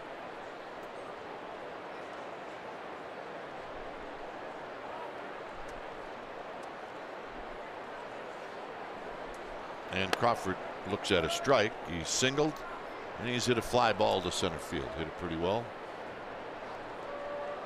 Rockies have to be thrilled with what they've seen from Antonio Zenzatella tonight. He's pitched well.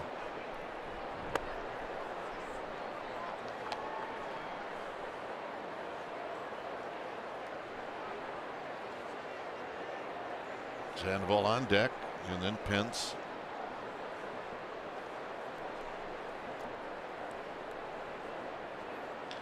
Crawford rolls it foul.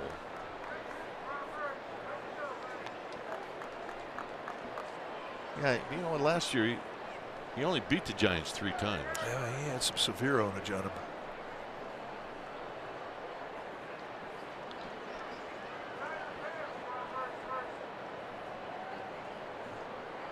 And the 1-2 to Crawford, and it's low.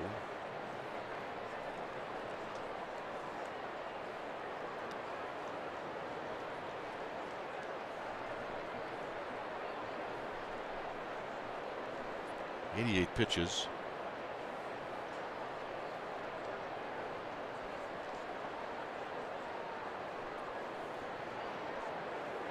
Crawford on the ground. Desmond. 1 out. And here's Sandoval.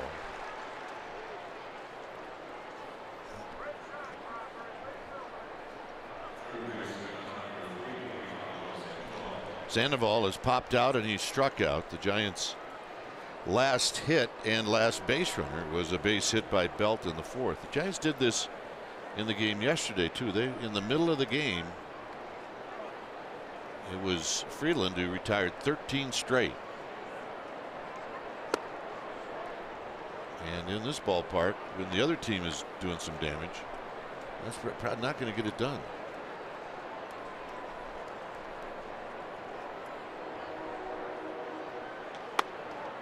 Well, it is remarkable when you compare as to how well the Giants play at Chase Field in Arizona, which is a live ballpark. You thought a sweep over Arizona over the weekend, they had a head of steam coming here, and it just has not happened for them. Offensively, they just have been shut down.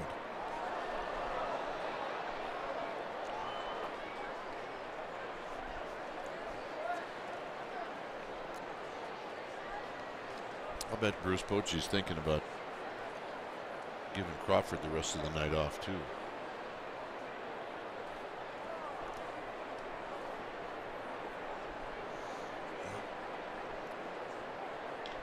Sandoval hits a high fly ball to left. It's starting to carry. Parra's back, and he makes the catch in front of the wall.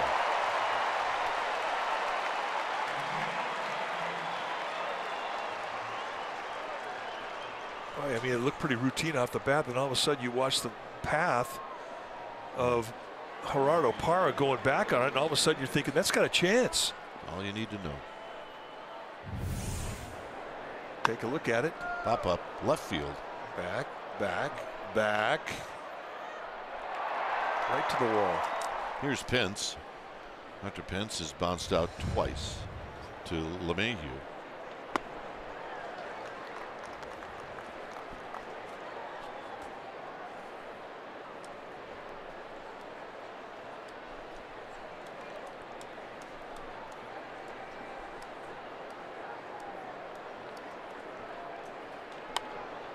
And this pop-up is going to be playable. And it's going to be Desmond who puts it away. Gonzalez is going to lead things off.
By Southwest.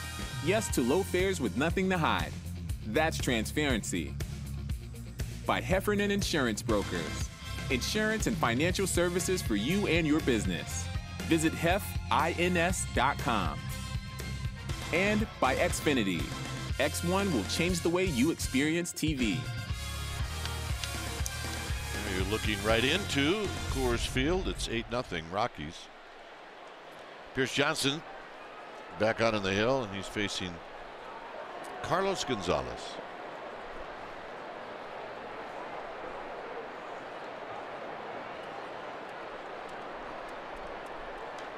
And a one-pitch pop-up to Brandon Crawford. 1 out.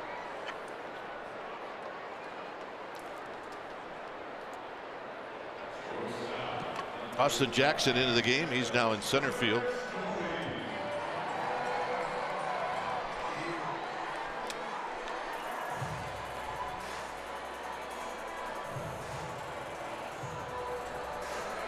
Story's had a couple of hits.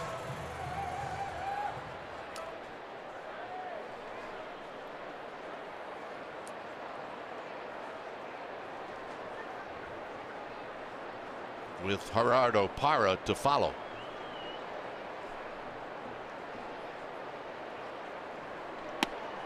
Arizona took a 1-0 lead in that first inning against the Cardinals. Cardinals came right back against Zach Greinke, and they now lead in the game 2-1. That game is just in the second, and the Dodgers and the Pirates are underway.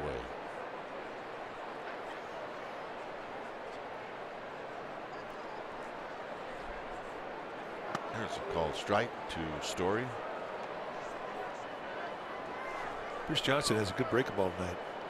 Kid grew up here in the Denver area, so he knows how to deal with the lack of humidity and the dry air.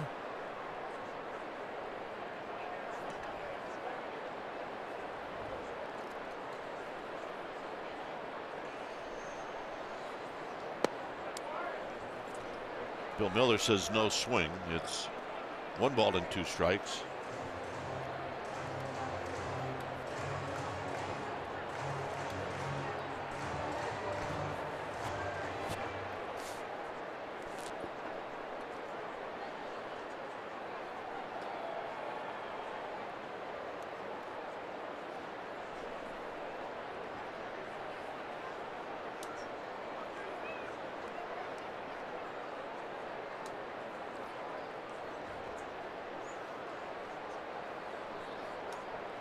One and 2. Way outside. It's 2 balls and 2 strikes.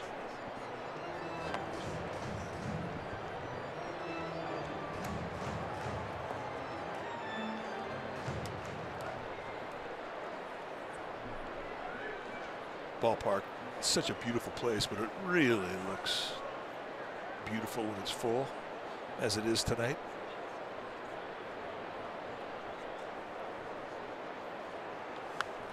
That's a swing and a foul back. There's about a 10% chance of rain. Just, I mean, you could just pencil it in from about June 15th all the way to 1st of September here in Denver. You get hot days, humidity builds up, and get a little rain. We had rain last night when we left the ballpark. Yeah, rain last night when the Weather Service said there is 0% chance of rain. 3 and 2. But hey, it's the Rocky Mountains. Comes in quick, goes out quick. I like my weather guy to be right, though. Yes, you do. You're an old farmer. I would expect nothing less out of you.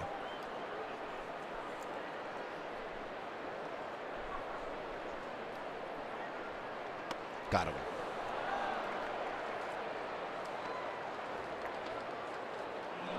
First strikeout for Johnson. Here's Parra. Well, I mean, front door breaking balls could be good. They're kind of a mistake. But if guys see them and they freeze up and all of a sudden the movement comes back, you can get a gift. There's some guys that actually try and do that on purpose. But if you miss out over the plate, they can be bad. Parra is 1 for 3. And he takes a strike. Mike Dunn, one of 4 left-handers in the Rockies bullpen. He's heating up.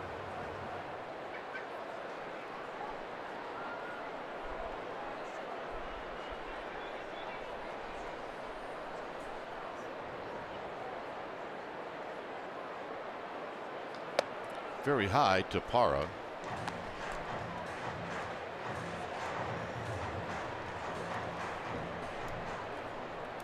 Desmond would follow.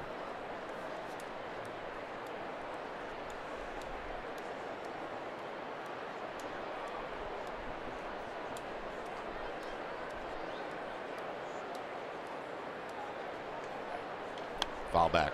1-2. The hitting in this series has been definitely one-sided. The Giants had 5 hits last night. Rockies had 10. So the Rockies with 22 hits in this series, the Giants with 8.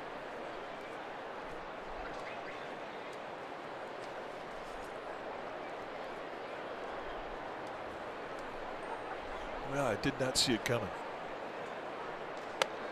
Plus, hey, it started out great last night. Giants get up first inning. Rockies Hernandez steps in, first pitch that he sees, he hits a home run.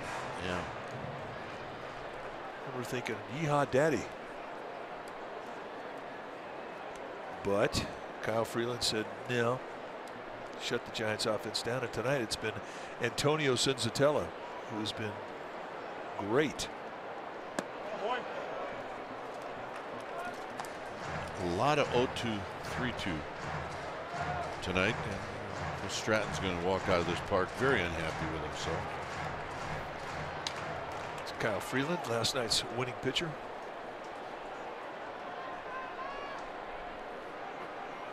Matched up against Madison Bumgarner. It was a pitching duel.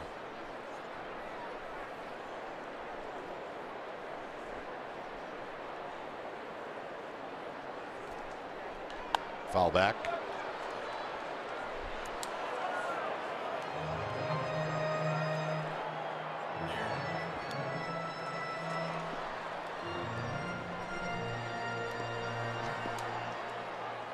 Couple of veterans talking it over. There's the line for Madison Bumgarner last night, and he pitched beautifully, but he walked out of here with a loss. 3 runs, 2 of which were earned, and that was the difference in the game.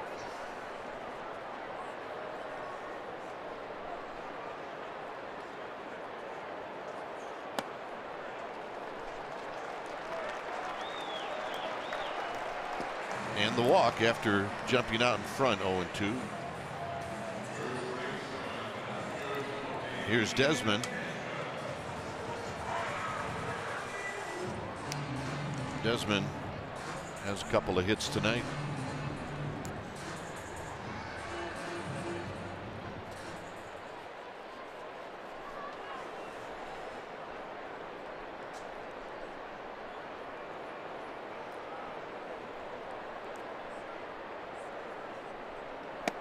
And a first pitch strike at the knees.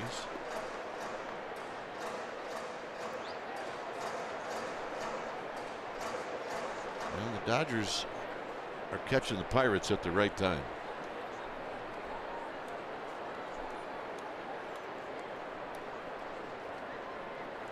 They lead the Pirates 2-0 as Belt is going to spear this one, and Johnson dropped it, and then he slipped, and he probably clipped an ankle at first. Or a knee.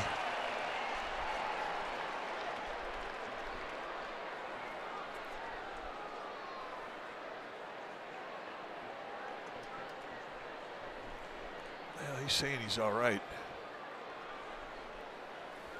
Giants head trainer Anthony Reyes coming out to check him out.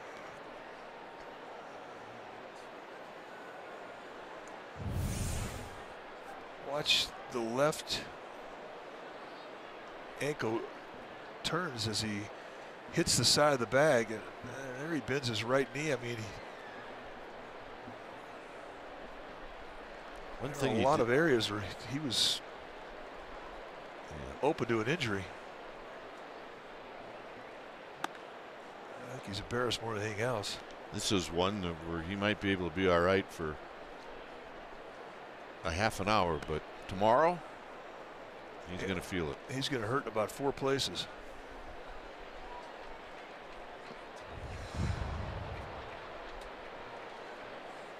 So it'll be an error on Johnson. What happened on that play, Mike? Belt wanted to go to second, but with the way the alignment was, he had to go to first, and I think Pierce Johnson saw him look to second, and he thought he was going to go to second. And he got off a little late. He still would have made it on time. Yeah. But it makes it a stress play when there's hesitation on your break over there. You've got to run straight to the bag. You can't angle it, come up the line a little bit. Just a little bit of hesitation. Now it's a foot race. And Ian Desmond runs well. 0-2 to Walters. He's got the kind of speed that can take advantage of that.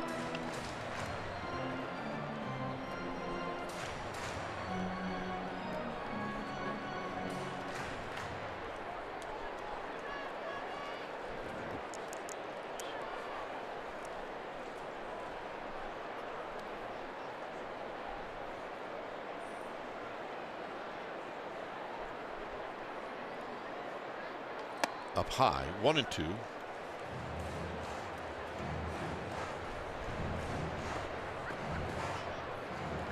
Raimel Tapia is on deck.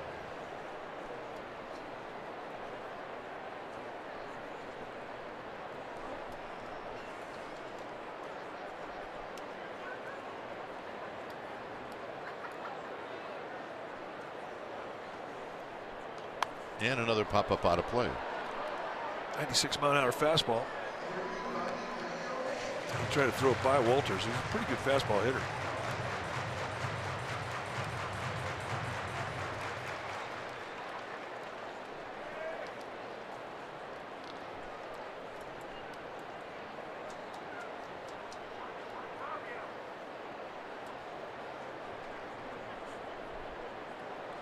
And another 1-2 pitch. Here it is.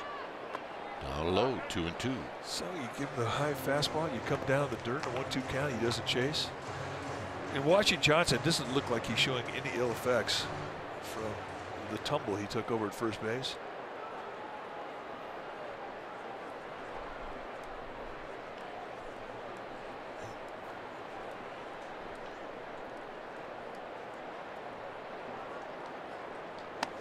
And that'll end the inning. Is Walters goes down swinging. He is 0 for 4.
Is now open and exclusively online. Buster Posey's in a battle for the catcher spot. So is Brandon Crawford.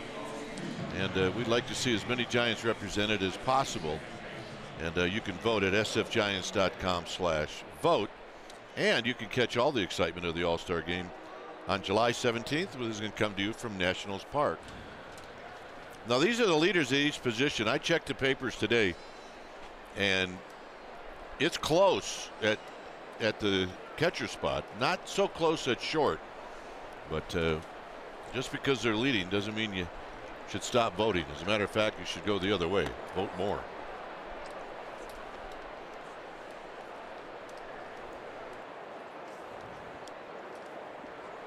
You see the new pitcher is Mike Dunn. When it's time for a change, think Speedy Oil Change and Auto Service, your trusted oil change, tune-up, and smog experts. Take a look at the numbers for Mike Dunn. He has struggled a bit this year. Has not been healthy the whole season.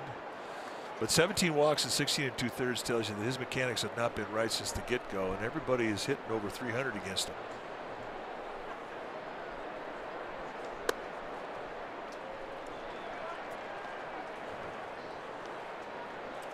See, Contreras, look how close he is to Buster Posey. Well, and Kurt Suzuki, I mean, he's right there as well. So it can't be that close.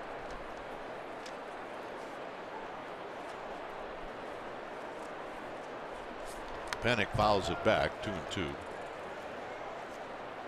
Giants have not had a base runner since Belt singled in the fourth. That's 12 straight retired by Zenzatella. It's exactly what Freeland did in the game last night.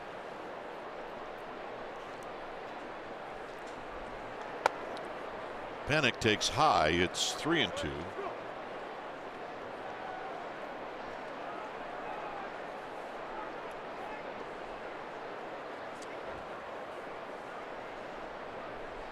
There's Freeland. Nothing better coming to the ballpark the next day after you've had a win. Panic on the ground to second. And I'm talking about starting pitchers the day before. Here's Austin Jackson.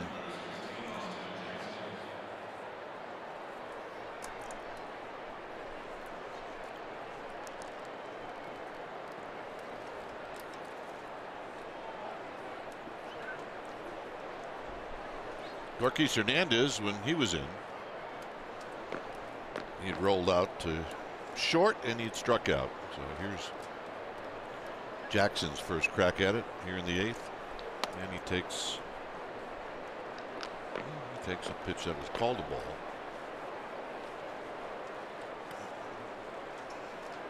An off night for Andrew McCutchen.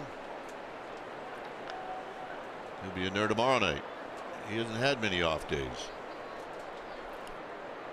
Probably the way he likes it is Jackson rolls one into right field for a hit. So that breaks the string of 13 in a row retired, and here's Hundley. Yeah, nice at bat, Austin Jackson. Get your first at bat of the night. Go up there, get a fastball away, go with it. Stayed right through that swing. Good positive at bat.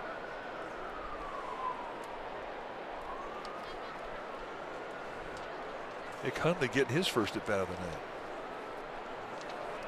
So it becomes a maintenance game. Guys getting some at bats. Austin Jackson taking advantage of it.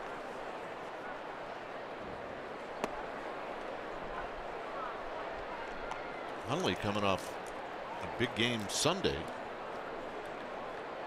where Hundley went 3 for 5.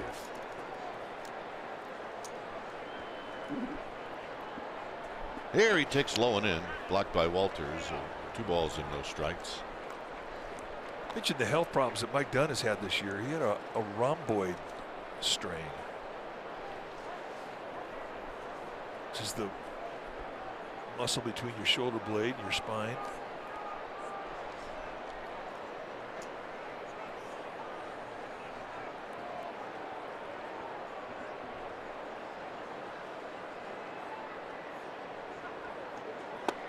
(3-0) to Hundley. Walters is going to have a visit. Well, I think he's going to say, look, we're leading by 8 here. You don't want to be walking anybody. But right now, Mike Dunn And he just doesn't have a great feel of the ball. And we mentioned the injury that he had to deal with. But did Walter just pull the scissors out of his pocket? It looked like that's what he held up. Well, that's what he's using to scuff the ball with. Just kidding. We're not suggesting controversy here. You've never done here. Hundley takes high, ball 4. Let's take a see look. what happened. Maybe I was imagining things. He brought the ball out to him. Then he has scissors. Say, hey. I mean, what do you do with scissors in your pocket? Well, that's a great question. I mean,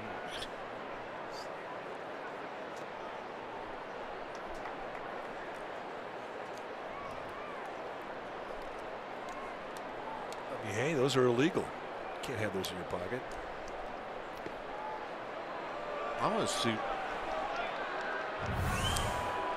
But as Tony Walters went out there, remember there was a trainer out there on the field. So does he pick it up? Yeah, one of the trainers dropped that. It may have fallen out of Anthony Reyes' pocket. Sitting out there in the middle of the infield. Johnson, they came out to check in. Had to be that. No. There's a foul back. It's 1 ball and 1 strike.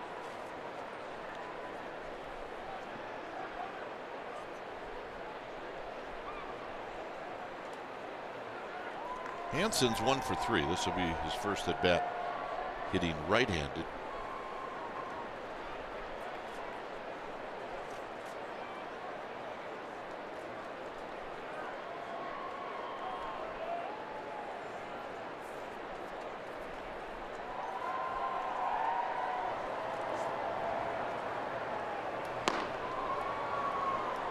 Jake McGee, the lefty, getting heated up for the Rockies. Giants have had activity in their bullpen as well. Corey Guerin.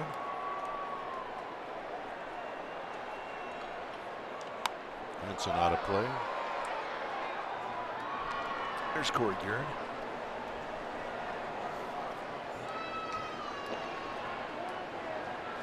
Without the beard, Corey Guerin.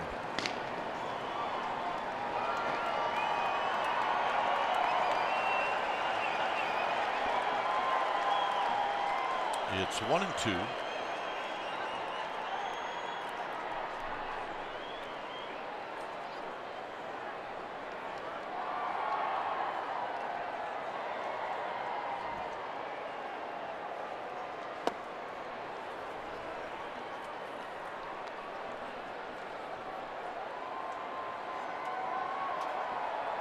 First time Alan Hansen has hit for the right side.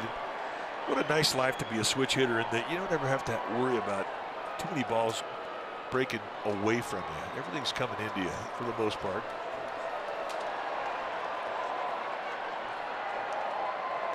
Three and 2. Except for 2 seam fastballs. Dunn is clearly frustrated with himself.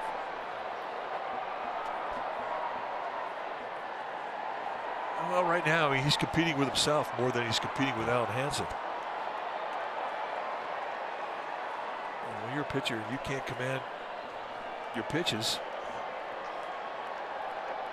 It's not a fun existence.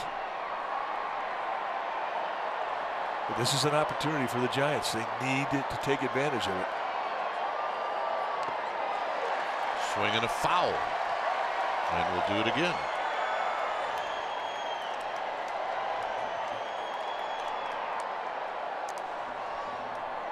So 18 pitches for Dunn.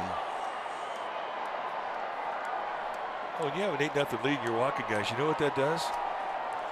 It causes the fans to do the wave. Yeah. Illegal in some parks. Everything's legal here. 3 and 2.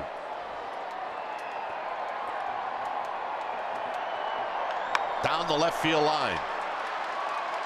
That's going to knock in Jackson, so it moves everybody up 1. And it's 8-1. So nice at bat. Alan Hansen, his second hit of the night. That was loud contact. And here's Slater.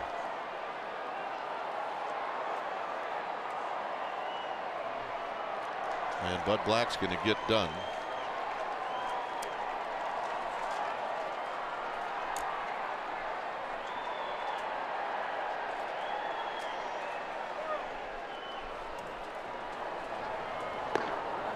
So McGee's coming in.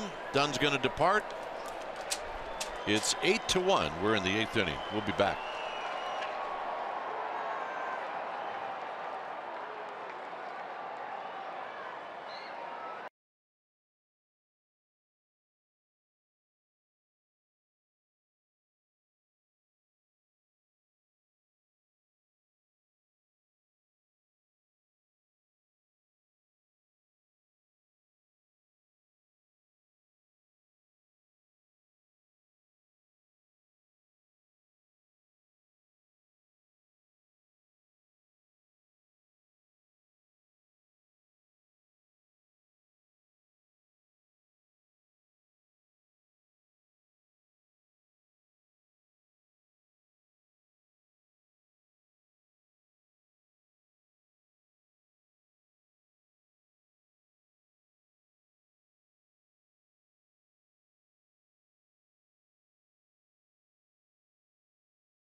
Mike Dunn departs.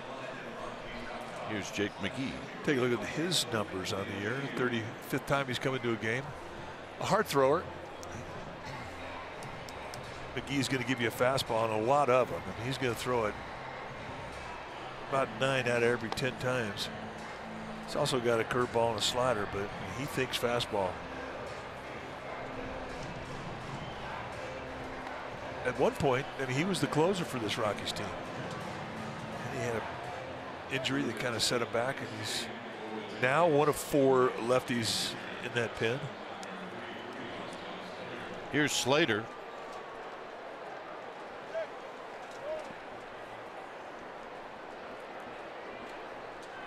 Slater 0 for 4 last night with 1 strikeout.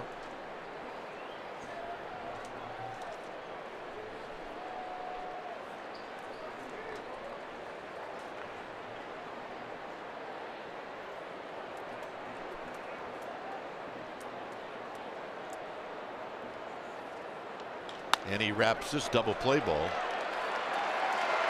And that'll end the inning. So McGee throws 1 pitch and gets the double play, and it's 8-1.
o'clock game, our pregame live at 4 p.m. You'll see it right here on NBC Sports Bay Area. Andy Suarez is going to be on the hill for the Giants.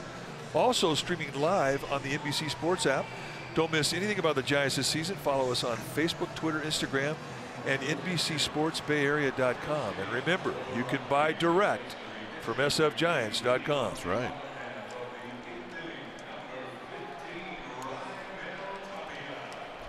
Corey Guerin's the new pitcher when it's time for a change. Think Speedy Oil Change and Auto Service, your trusted oil change tune-up and smog experts.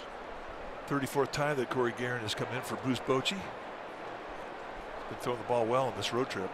Tapia's the pinch hitter, and he lifts a pop-up into left field for Alan Hansen, who is going to take a little bit of a different route, but he puts it away.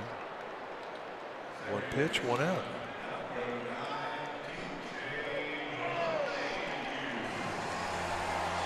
Here's LeMahieu.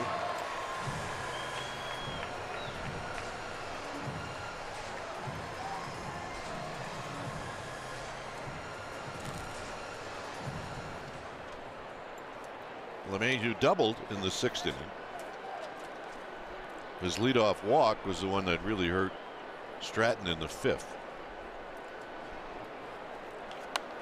And he swings and lifts this one into the upper deck to our right, and it's no balls and one strike.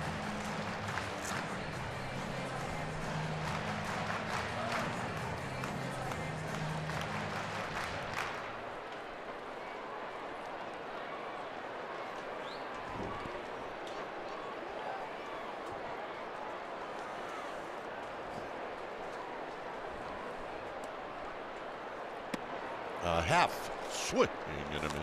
Good breaking ball there from Guerin. I think that's been one of the big pluses for him on this trip, is that the breaking ball has been good, and his location with it has been good.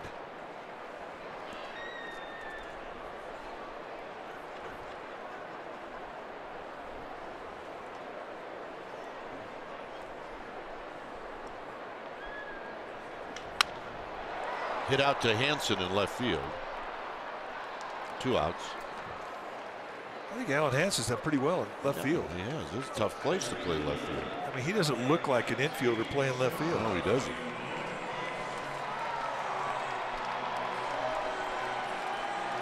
Super utility player. Everybody wants one.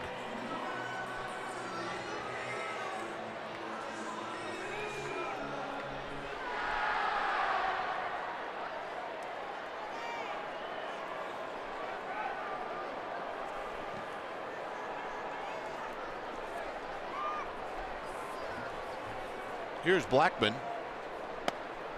Blackman takes a called strike.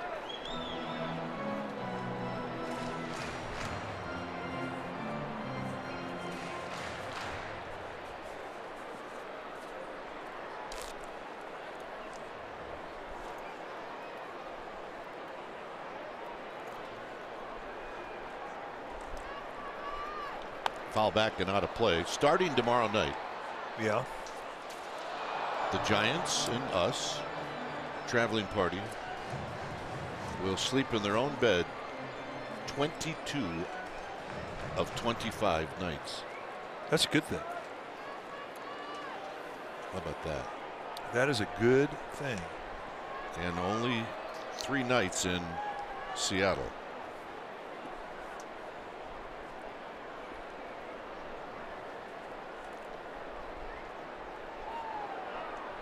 Spending some time in Seattle is a good thing. Did you send your request to have the Seattle franchise move to the National League and the National League West to the league office yet? Like 8 years ago. No. You haven't heard back? No. We're too busy eliminating shifts. It's 1 ball and 2 strikes.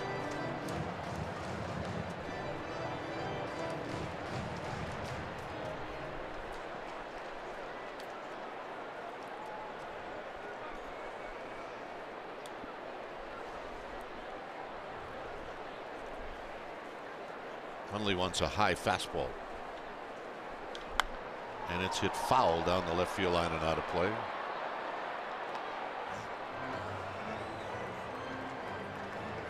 With that high sidearm delivery from Corey Garrett, when he throws a high fastball, it does give a hitter the illusion that it's a riser.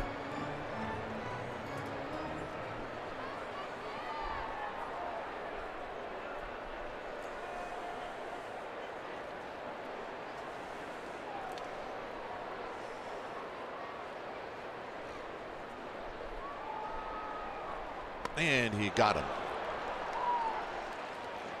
Swinging to end the inning. Ninth inning coming up. Belt to lead things on.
When it's time for a change, think Speedy Oil Change and Auto Service, your trusted oil change tune-up and smog experts.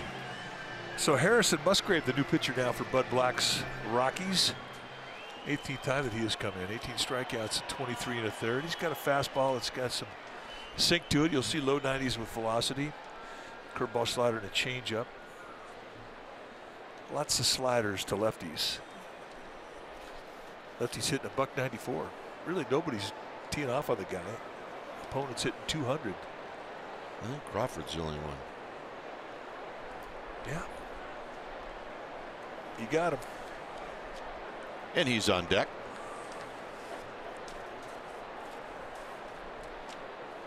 And Belt takes low.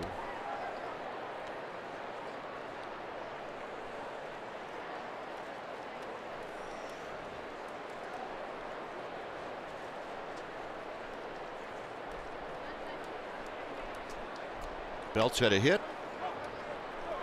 He's lined out on a beautiful swing and a line drive to left to Parra. And then LeMahieu took a hit away from him in the 6th. So he's had 3 good at bats, 1 hit to show for it.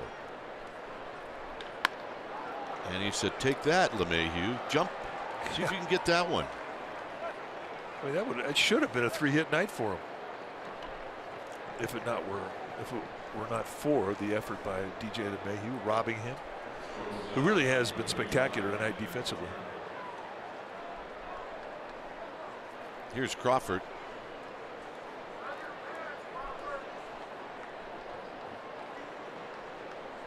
Crawford is 1 for 3.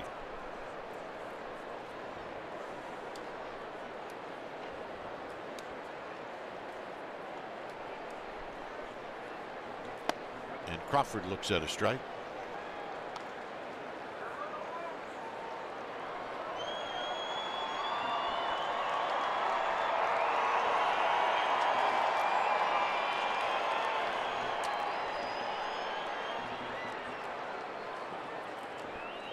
Swing. And got a miss right on his hands. It's 0-2.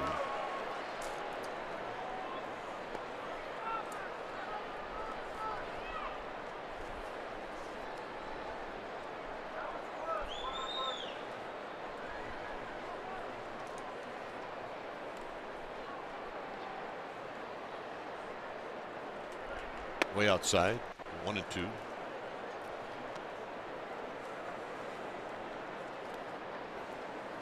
Pirates have picked up a run. Dodgers lead the Pirates 2-1.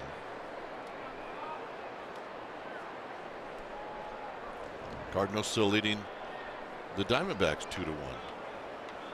And a game in Arizona in the 5th inning. Crawford skies one out to center field. One out.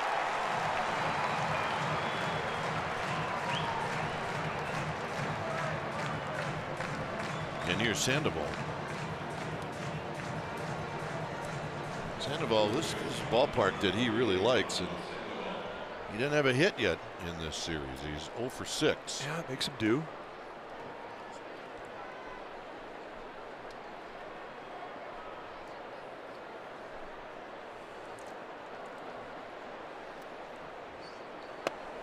When you've got good track numbers historically as a hitter in a ballpark, it means one thing: you're seeing the ball well there.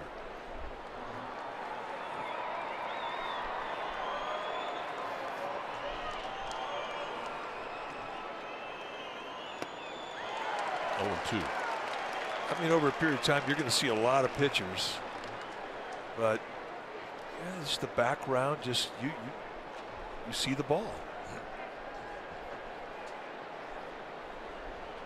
regardless of who's pitching. On the ground towards the hole. They get one there, and Sandoval beats it out.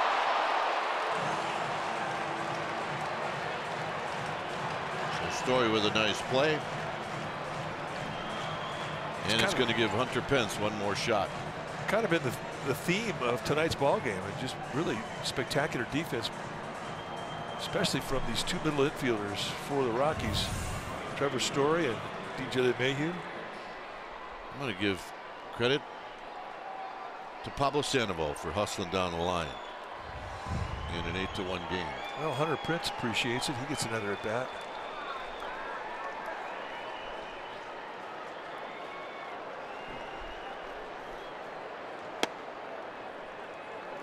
Two ground balls, a second, and a pop-up.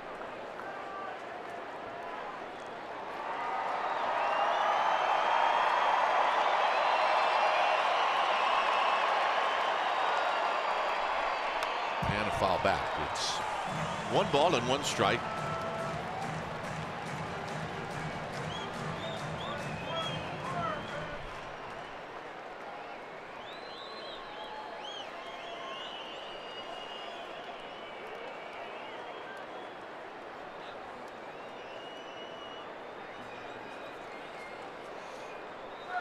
Pence fouls it to the backstop. 1-2.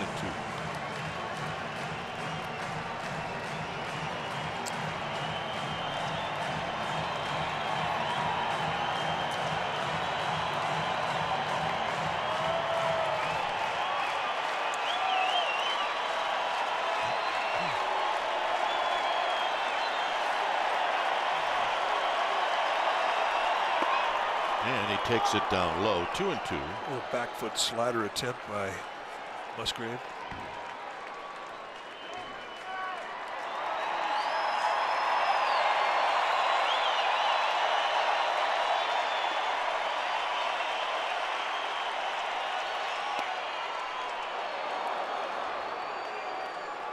So Hunter Pence taking it all the way to a 3-2 count.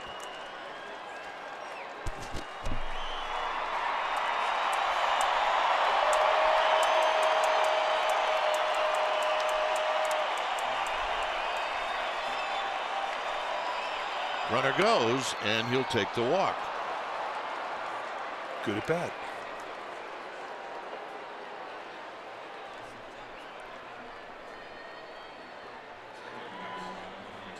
So here's Panic. Joe tonight 0 for 3. A couple of ground balls to second.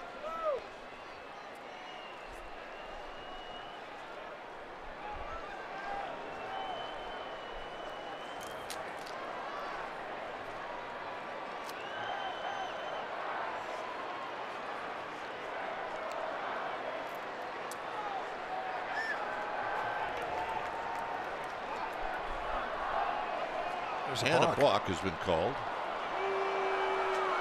Musgrave has no idea what he did. He's asking second base umpire Todd Titchener, what did I do? Well, you stopped and you started.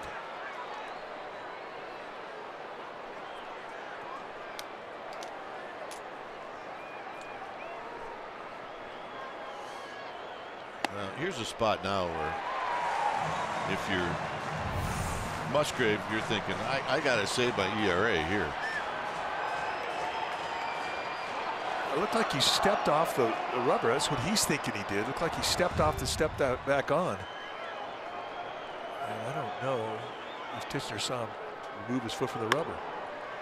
Arenado gets a big hop. And that'll end the inning and the game.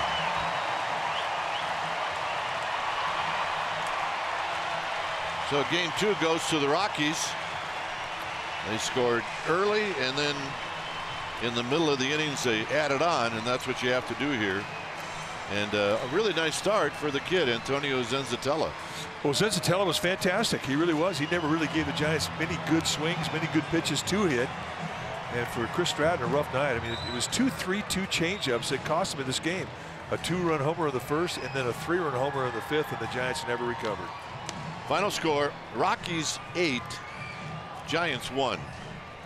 Thanks for joining us. Stay tuned. Giants postgame live presented by Toyota starts right now.